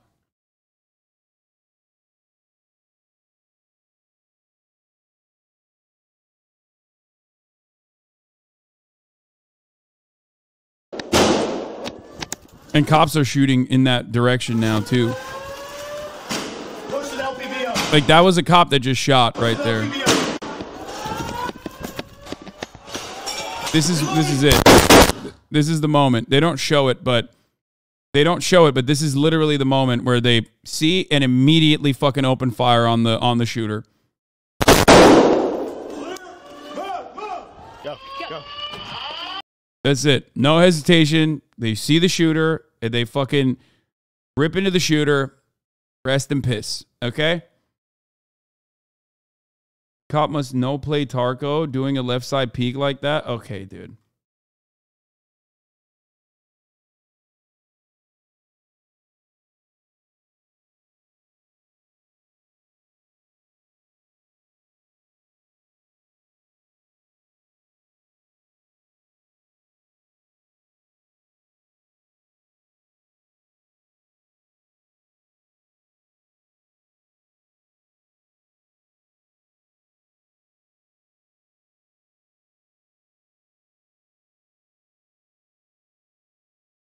For the people saying, I've seen progressives oppose gun control because it could lead to over-policing of minority communities. Is there any way to successfully implement gun control without also reforming police? Either one of those is a gigantic task in and of itself. Both are impossible, gargantuan tasks that are basically virtually impossible. Okay? The reality is you cannot have gun control without a demilitarized police force either. They both come hand in hand. Just like you can't have Medicare for all without free college. These things have to work in unison with one another. I've never been an advocate for just simply taking away all the guns from the people and then giving cops all the guns so they can just fucking run around like the sick perverts that they are in every other circumstance. Not this one, but in every other circumstance. Okay? What is this Mike's take? Can we talk about how school shootings are a recent phenomenon? They pretty much never happened when I was growing up. Now it's constant. I think the media coverage surrounding these incidents and the toxic internet culture that exists contributed massively to them happening more and more. I mean, I'm sure that's a contributing factor. Yeah. Like Columbine was like such a unique moment that it actually did spark legislation. Like there was actual legislation behind Columbine. That's how unique it was. It was considered a unique tragedy. And now it's like straight up non-fucking stop. An assault weapons ban came after Columbine, which expired. They let it sunset. And then we went right back to it. Just straight up like where we had left it off. Let's blame it on video games and ban them also, law. First of all, there is a lot of difference between like talking about how rudderless young people are with respect to like school shootings, how like little like the greatest counter to this is video games are universal. Everyone plays fucking video games, but you don't have mass shootings happening in other countries. Okay? If violent video games created mass shootings, then you would have mass shootings everywhere. Okay? That's it. If trans people did mass shootings, you would have mass shootings everywhere. If exclusively white men did mass shootings, you would have mass shootings everywhere. Why do we only have it in America? Why? There's one factor. I feel like I'm going crazy talking about this over and over and over and over and over again. That's it. It only happens in America because we just have guns. That's it. They're so readily available. They're so easily accessible.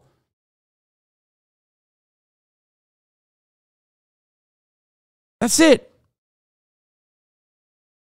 In a lot of ways, this is a complicated situation. It's multifaceted, but in a lot of ways, it's also very simple to understand. There is one factor that is the major contributing factor to this process.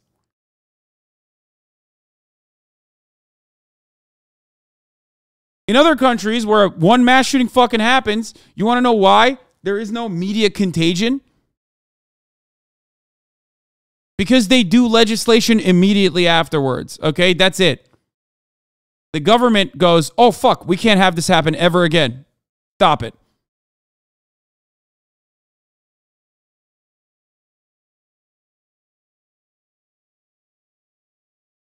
And that doesn't just mean that they take all the guns away. Okay? They don't just do that either. Plenty of other countries, you still have guns. It's just harder to access. You should be able to demonstrate you know how to fucking use a gun and demonstrate proper safety measures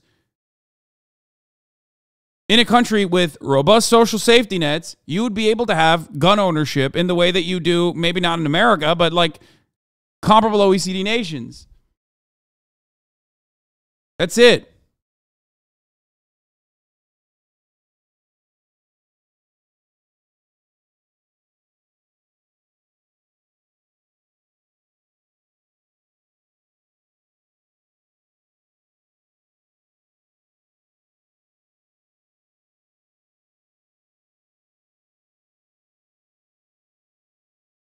There was an episode of Penn and Teller bullshit about the link between violence and video games. They took a kid who played Call of Duty every Kolga Bolga, thank you for the 100 gifted subs.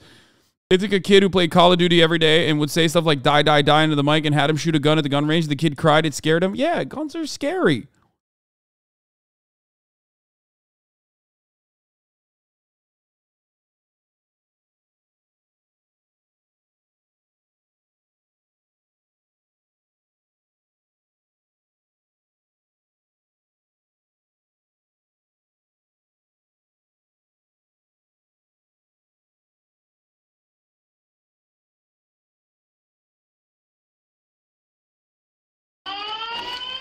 They go second floor.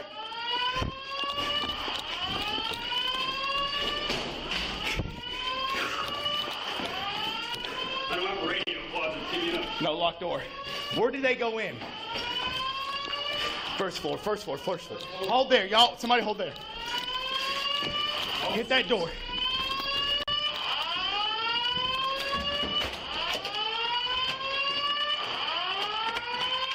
Rifle first. Rifle first. Blue, go. Go, go, go, go, go. Go. Move. Move. I'm with you. Go left. Straight, straight.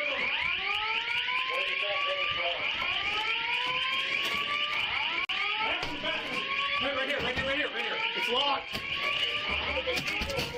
Go.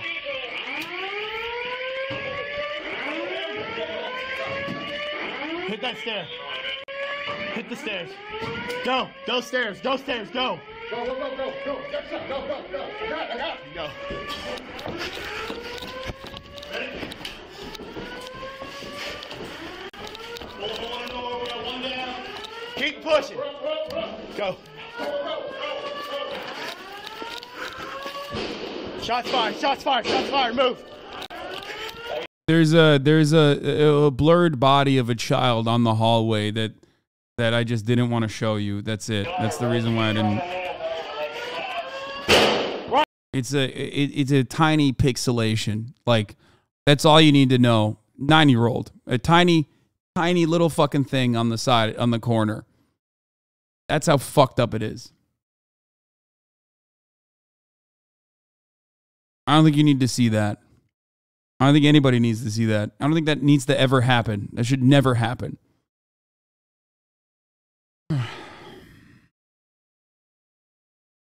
Are these cops bad? I don't get it. No, they're doing the right thing here. I would never.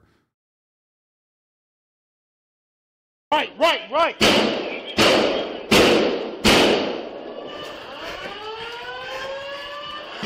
Push with LPVO. Push with LPVO. Go right.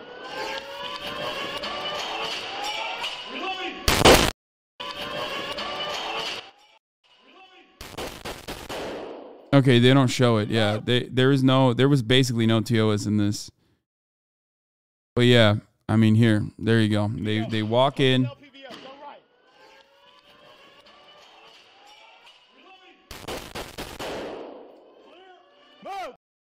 That's it.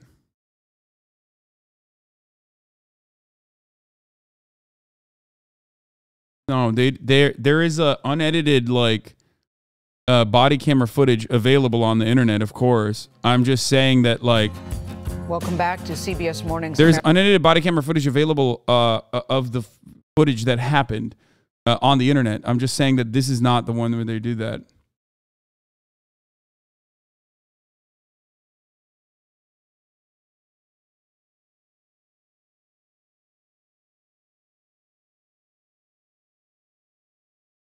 America's latest mass shooting, as you know, took place inside a school full of young children. 3 9-year-old students, just sit with that for just a second. 9-year-old students and 3 adults were killed at the Covenant School in Nashville, Tennessee. Surveillance video shows the moment that this shooter entered the school. We have to warn you, you've seen it. It's extremely disturbing. You can see the shooter, who police say was a former student, breaking a glass door with gunfire. Police say this attacker was heavily armed and this attack was carefully planned. We're joined now by Nashville's police chief. His name is John Drake. Good to see you, Chief Drake. I'm so sorry it's under these circumstances. My heart is so heavy. I'm so sad, so angry and mad. I cannot imagine how you were feeling this morning. I've seen interviews with you where you say that you think the motive here was resentment. What do you mean by resentment? What does that mean? Resentment about what? So the investigation is still ongoing into this whole incident. But what detectives have said so far is there's possibly some resentment for having to go to that school. There's a connection with that family. Right now, I can't go deeply into that, but because it's unconfirmed. But that's really where that came from. What makes you say the attack was carefully planned? So we have a manifesto. We have a booklet that shows exactly what she had planned to do.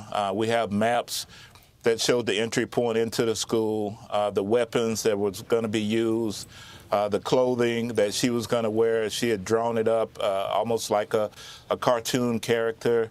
It was exactly what she had on during this incident. And she was a previous student. She had some connections there. The head of the school was assassinated in the hallway. So we feel it was targeted and planned. Mm-hmm. You think she was targeting 9-year-old children? It's so unfortunate as this investigation continues to go. We already talked about this. There is going to be a lot of misgendering, like nonstop, okay? Please stop giving in to the right wing that will utilize this as a fucking opportunity to be like, oh, look, trans people and the people on the left only care about misgendering. They don't care about the children, okay? These people don't know. It's confusing, okay? Gender already is very confusing, and these motherfuckers have no idea, okay, that this is an instance where, like, this is an instance where it's not like weaponizing transphobia from people in positions of power. They're basically fucking stating something that they think is correct. That's why they keep saying trans woman over and over again, thinking that they're correctly gendering someone.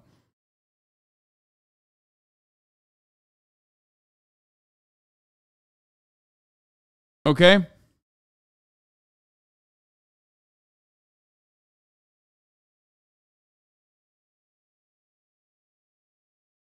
That's it.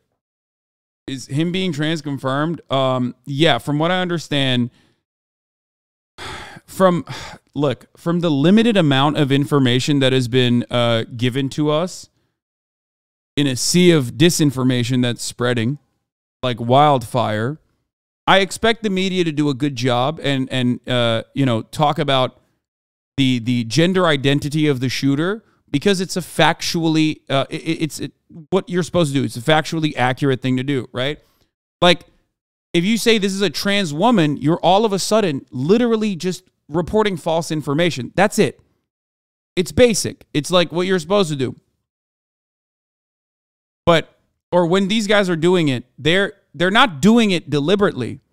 They're doing it because they don't understand it. Like, in the eyes of so many people, trans men do not even fucking exist. Like, they don't even understand that as a concept. And two, it seems with the limited information available that this person was like transitioning recently. Okay? That's why in a lot of places you see both Aiden, which is what the name that they wanted to use, and Aubrey use interchangeably, even when he's using it in conversations. That's the reason.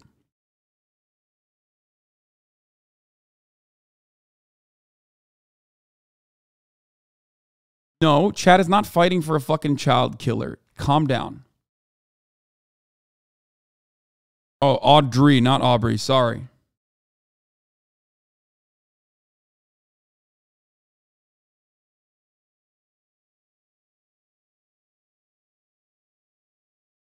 The main point of contention here needs to be about ease of access to guns, as always. Okay? That's it. We live in the United States of America. Of course, eventually, there's going to be trans people that also do mass shootings. Like, it's the most expected outcome. It's the most American thing. Do you understand? Of course.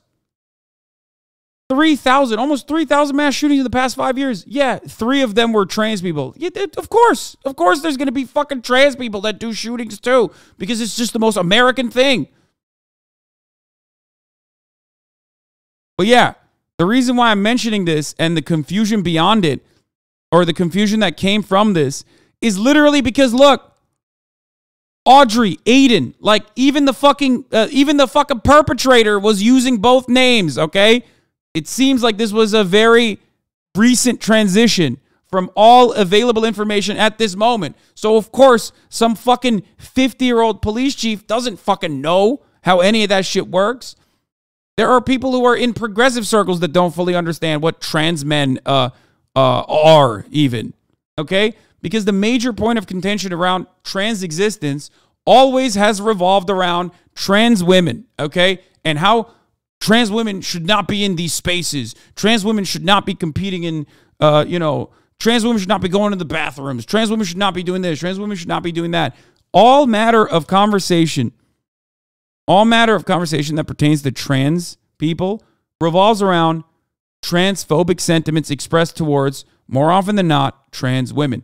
That's it. That's it. That's the major. There is no like positive coverage for the most part in a sea of negative coverage towards trans people. Okay? That's why there's misgendering happening. So it's a confusing process in general, and these guys are not doing it like maliciously. They're not doing it deliberately. Kids was obviously targeted. Praise goes out to the men and women the 2 officers actually who went into the school, because we could have had far more casualties than what we had. They immediately responded, went inside, addressed and mitigated the suspect. And I give the school credit as well, because for some reason the alarm was going off, the fire alarm, and there wasn't any kids in the hallway. And I think they've gone through some type of training.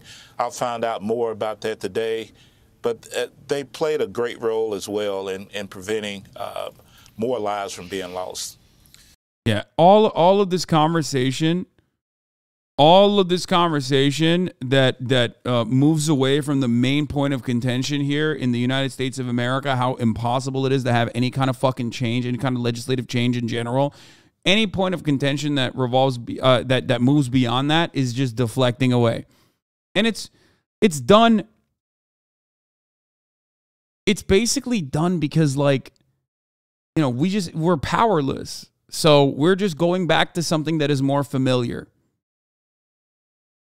Instead of addressing the issue, instead of, addressing the existential angst that comes from recognizing that you can't do anything about fucking people getting guns and just blasting motherfuckers, like, left and right, you know what I mean? Whether it be their workplace or blasting innocent fucking people everywhere, like innocents being slaughtered everywhere, including little babies, like 9-year-olds in school. We have nothing.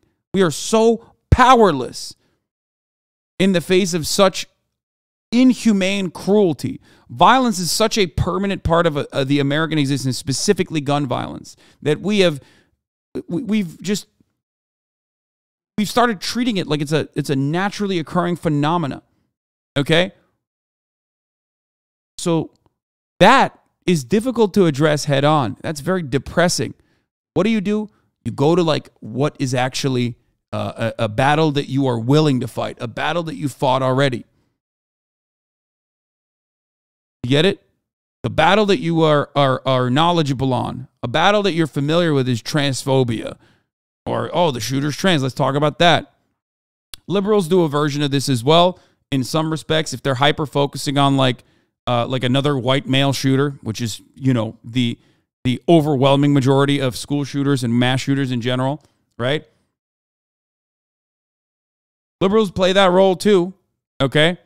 And in some instances, especially when there's a fucking manifesto that specifically pertains to like ideological underpinnings and a hate crime, that part is relatively relevant. But if we're talking about mass shootings, like ultimately the most important component, and I have said this in every single mass shooting, whether it be a fucking hate crime like Buffalo, whether it be like El Paso, or whether it be this one, every single instance of mass shooting that has occurred in the United States of America, the number one principle, the number one factor, the number one contribution is ease of access to weapons. That's it. Not fucking video games. It's not anything else. Chief Drake, you've spent a life in law enforcement. That involves seeing some things. I'm sure you've been in some tough situations. Could you take us back to the scene yesterday when you arrived? I heard you at the press conference, which I was covering live yesterday, talk about tears coming to your eyes. What did you see and how did it move you? The media is so fucking feral, dude. How did it move you to see 9-year-old corpses? Like, great. You're right, and that's our right as Americans? What do you mean? Yeah. As an American, you have the right and freedom to fucking not be able to purchase your insulin and die of diabetes. As an American, you have the right to be able to die to just random fucking weirdos coming to your place of work and shooting you in the head. Okay? It's just the beautiful freedom of living in the United States of America. You have a right to basically work at a shit, dead-end fucking job that is going to be, that is going to have the remaining fraction of labor protections that it had by being cut into a contracted position anyway. Like you're fucking sulfur mining in Indonesia. You have that right too, as as capital squeezes every ounce of profits that it can from you. So good. So good. So awesome. Love all of these rights, man. It's great. It's fucking wonderful. And at the top of the hour, you have a right to no longer see the ads, okay? There's a 3-minute ad break coming, and you don't have to see them, okay? You can subscribe for $5 for free with a Twitch Prime by connecting your Amazon Prime account to your Twitch account, where you get 1 free Prime subscription a month. I'm going to go fucking heat up my goddamn chicken, okay? You can also avoid those ads as long as you get a gift at a sub. Golden Lamborghini 07. Thank you for the 5. Get the subs. Oh, here's a 3-minute ad break now. I can't be the only one that feels like, shit's heating up more than it used to, right? Or I wonder if that's just like my own personal bias as a human being.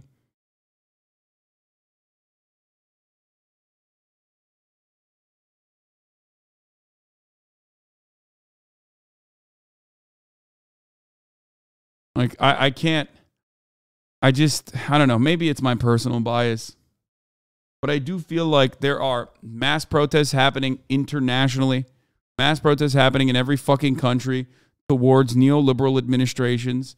There are, in the United States of America, the contradictions are becoming more and more glaringly obvious, and as it happens, you have the right moving closer and closer towards fascism, like openly fucking brandishing fascist ideology. in an effort to basically deflect away from the real reasons as to why you're fucking experiencing this. Governments are trying to do everything they can to stop this kind of backlash from occurring. One manifestation of that is basically, this kind of violence that is unending. It does sometimes feel like we are nearing a boiling point. But I don't know.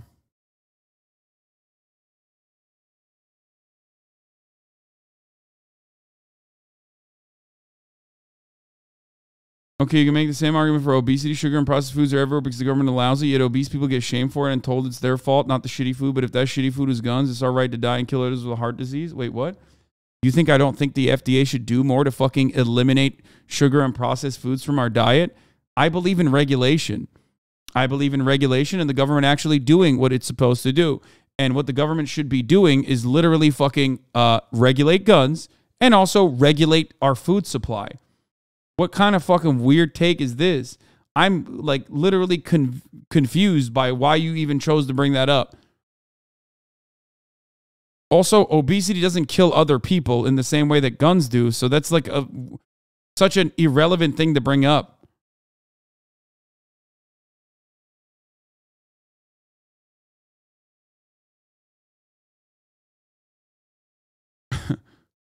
Unless you like fucking fall on someone. Like, what is this? This is such a confusing point to bring up. I don't know. I was so hurt. I've done this. I've been in this profession for. Analogies are always one-to-one. I mean, it's not supposed to be one-to-one, but like, it's not always supposed to be one-to-one. But one, I already agree with the regulation aspect of it. And two, I don't really understand because like the main problem with guns is that it kills people. Like it kills other people.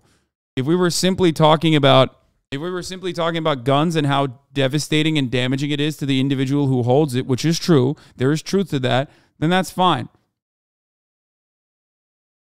35 years, and I've trained for these type of situations just as the officers have. And when the call went out, I immediately canceled everything I had going for the day, went out to the scene, and it really was just a few minutes from having to go into the school myself.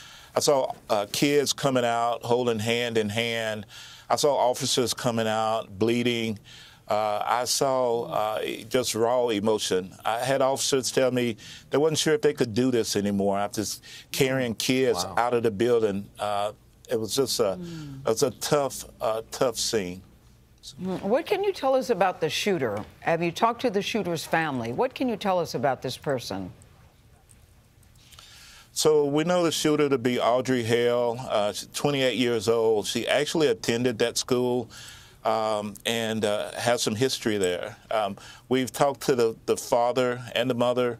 They lived on Brightwood Avenue. We went to that residence, interviewed them, searched the home. We found 2 more weapons there and I believe some more maps pertaining to maybe some thinking about some other incidents. We strongly believe there was going to be some other targets, including maybe family members and one of the malls here in Nashville.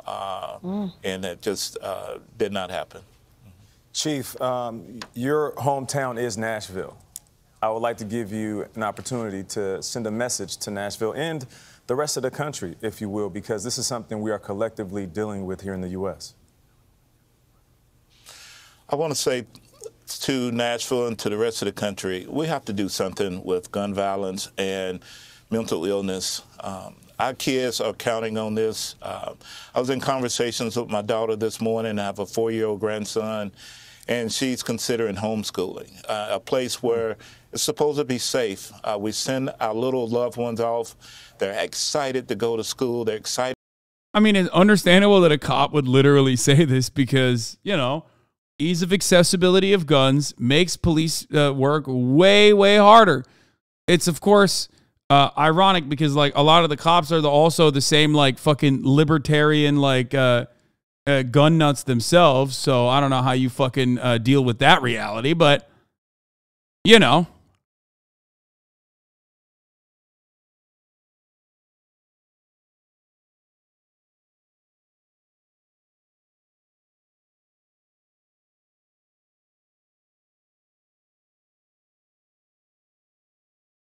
He's not saying it's guns. He's saying mental health. No, he mentioned guns too.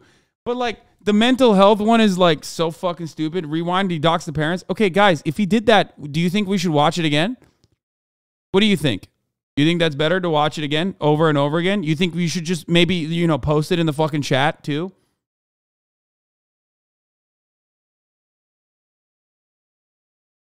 It's so weird. Like, chatters are so fucking weird. I didn't miss it. Shut the fuck up, please. Sometimes when you see something, just shut the fuck up. Here's a really good tip for people. When you see something that's like weird and out of place, one good thing you could do is shut the fuck up. Just shut the fuck up. Shut up.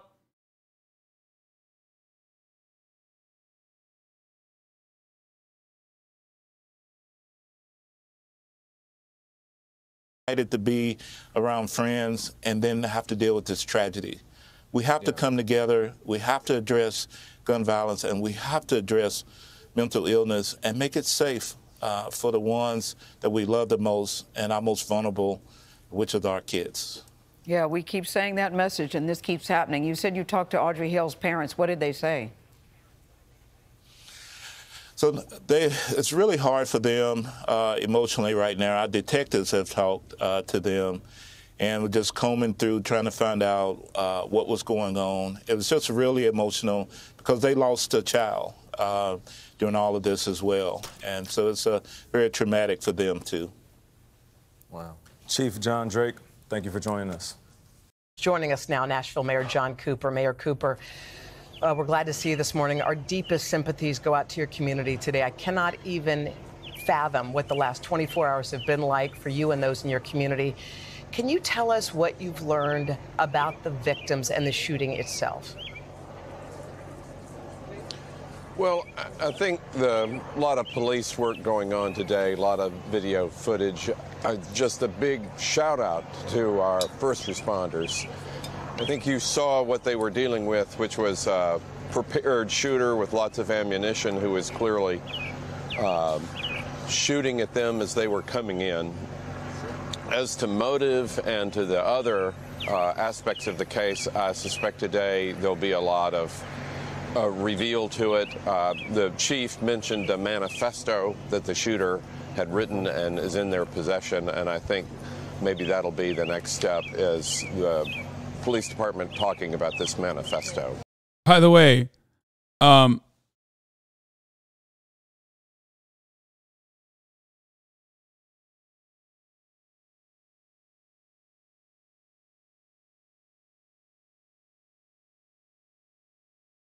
where was it?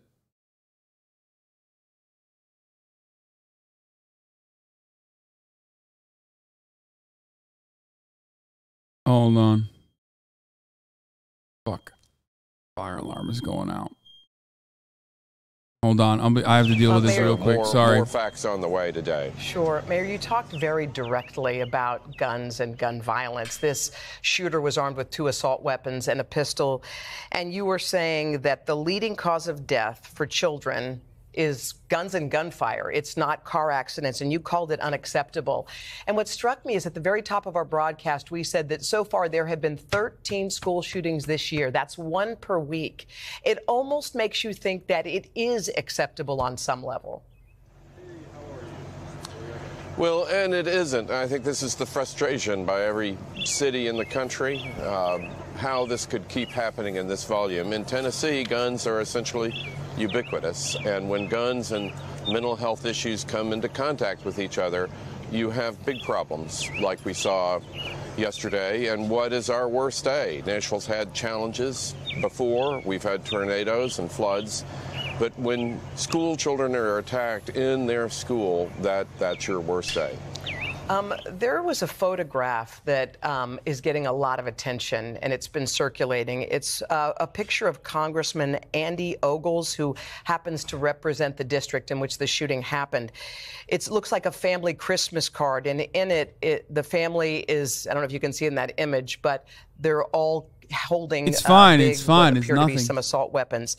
And this is what the quote says: "The very atmosphere of firearms anywhere and everywhere restrains evil interference. They deserve a place of honor with all that is good," and they're surrounded by the Christmas tree. Wondered if you received that Christmas card, or whether or not you did, what you think of it.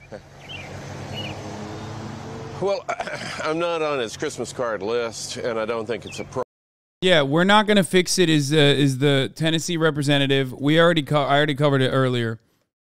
Okay, I already covered it. I already covered the fucking Tennessee representative saying we're not gonna fix it, and there's pretty much fuck all you can do about it.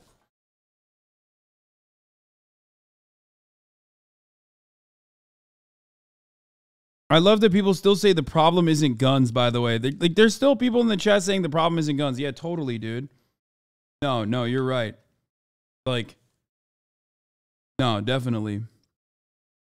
It's just weird because, like, let's say there was a magic wand, okay, that could eliminate one thing, and you just magically eliminated all guns.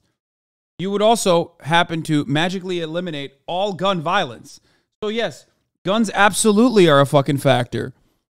That's so stupid to say that it's not a factor. Of course it's a factor. And I say this as someone who likes guns.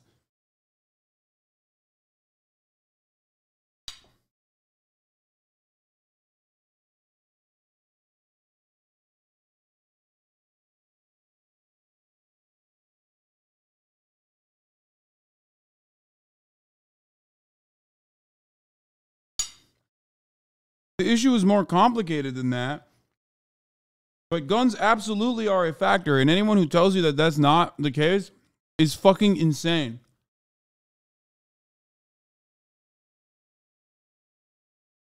So one thing you should do, obviously, is not to, because there is no magic wand in the real world. One thing you could do is make it so that there is regulation.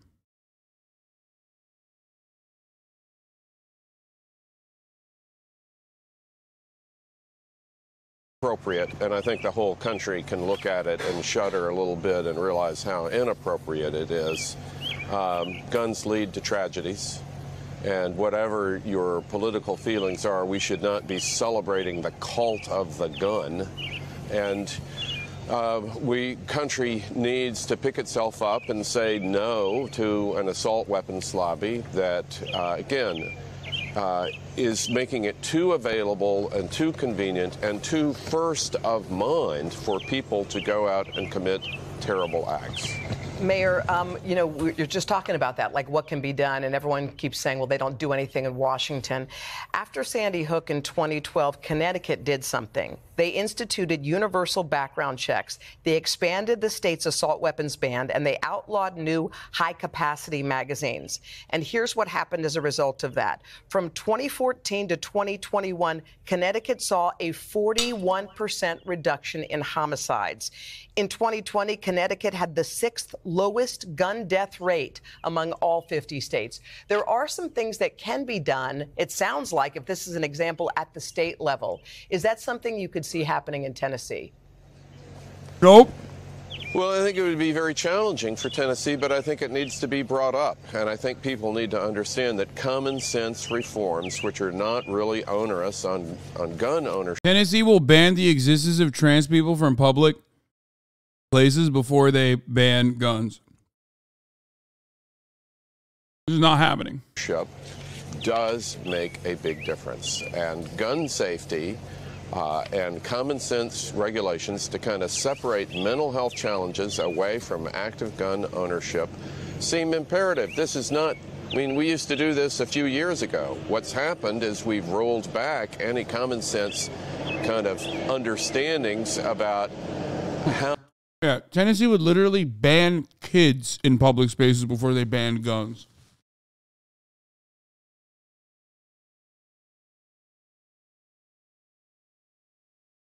It'd be like, children should not be out in public. America's a very dangerous place. It's up to the teachers to make sure, it's up to the parents to make sure their children are not wandering around at places like schools, which you know are soft targets and you know, environments that are constantly susceptible to fucking mass shootings, they should be homeschooling their children. You know what I mean? How these assault weapons in particular are managed in America, and you end up with disasters and tragedies. And it's not the diminishment of people's rights, it's how we live together in a society safely. All right, well, Nashville Mayor John Cooper, we appreciate your time. Our thoughts and prayers, of course, are with your community. Thank you so much. We appreciate it. Hey, thanks for watching. Don't miss the Today Show every weekday at 11 a.m. I mean, low-key, Tennessee would absolutely ban The shooter was initially reported as a 28-year-old. See, there you go. Misgendering is worse than murder. There you go. See? Literally every single outlet in mainstream media is misgendering the shooter. Okay? Every single outlet is. And yet, Crowder has already found a way to predictably turn this into more anti-trans bullshit, which is why I was saying, as a community that has a lot of trans people in it, this is why I was saying, like, these motherfuckers are going to lie about it anyway, so don't jump to that and don't give them this idiotic fucking counterpoint. Anyway, so here's what we talked about, but like, yeah, Covenant Presbyterian Church and its church-run school targeted in today's tragic shooting are at the center of a complex child sexual abuse scandal from 2002 to 2012. A 2012 lawsuit alleges that defendants associated with the Covenant, including Bachman, Eads, Avery, and Robinson, were involved in concealing unlawful child sexual abuse by John Perry. The plaintiffs were unaware of the abuse until 2012.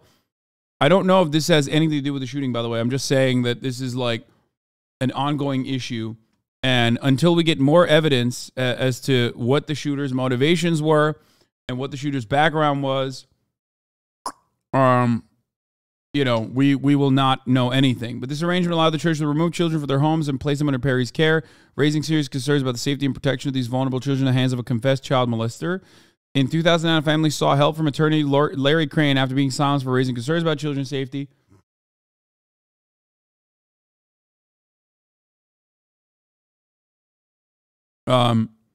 Additionally, the Davises sued Covenant Presbyterian Church and parishioner Dale Llewellyn, accusing the church of covering up for confessed child molester John Perry and putting children in Perry's so-called safe house. Family claims were harassed, assaulted, and threatened for raising concerns about the church's concealment of child sexual abuse. Despite the scandal, local media in Nashville has not covered the stories involving John Perry, who admitted to sexually molesting his own daughter in court. Anyway, this leads to the question: when females only commit 2% of all mass shootings and have only committed 4 out of the 147 school shootings before this event, could this have been a carefully plotted vengeance mission? This is before more information came out. Did Audrey Hale decide to partake in a tragic act of vigilante justice? Like, again, it's like a lot of speculation, and I am addressing all matter of like incomplete information and misinformation that is being spread from either side. Okay, from either side of the political spectrum. Remember that. The reason why I'm showing you this is so you know what misinformation looks like. We do not have any access to this information yet as it stands, okay? We don't know. We do not know. This is another thing that's like this is another piece of misinformation that's spreading currently. Okay? This is the trans shooter, Audrey Hale. The feds are in the middle of trying to scrub all her social media pictures from the internet. This person was a trans terrorist using a reason to kill Christians, as the sign makes clear, trans rights or else. As a society, we have to stop enabling mental illness as normal because it's not. Make sure this makes the rounds. It did end up making the rounds. This is not the person. And this is not sample art from Audrey Hale's website, I don't think. The photo is not Audrey Hale, the Christian school shooter. The photo is of a protester at the trans protest Monday in Oklahoma City.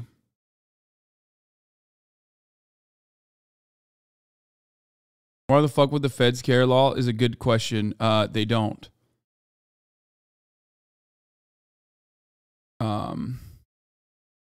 Anyway, But yeah, this was the final messages from the shooter. This was the final messages from the shooter to I believe a classmate.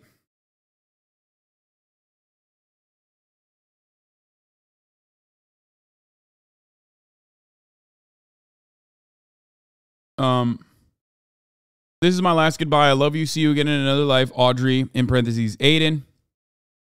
Audrey, you have so much more life to live. I pray God keeps and covers you. I know, but I don't want to live. I'm so sorry. I'm not trying to upset you or get attention. I just need to die. I wanted to tell you first because you are the most beautiful person I've ever seen and known all my life. My family doesn't know what I'm about to do.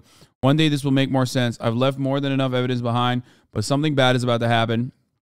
Patton said she called the Nashville-Davidson County Sheriff's Office to make them aware of the situation, was instructed to call Nashville's non-emergency number. By then, the MNPD says it was too late. After phone calls from friends and Audrey's name was released as the shooter at Covenant Nashville School, I learned that Audrey was the shooter and that she had reached out to me prior to the shooting. My heart is with all of the families affected. I'm devastated by what has happened.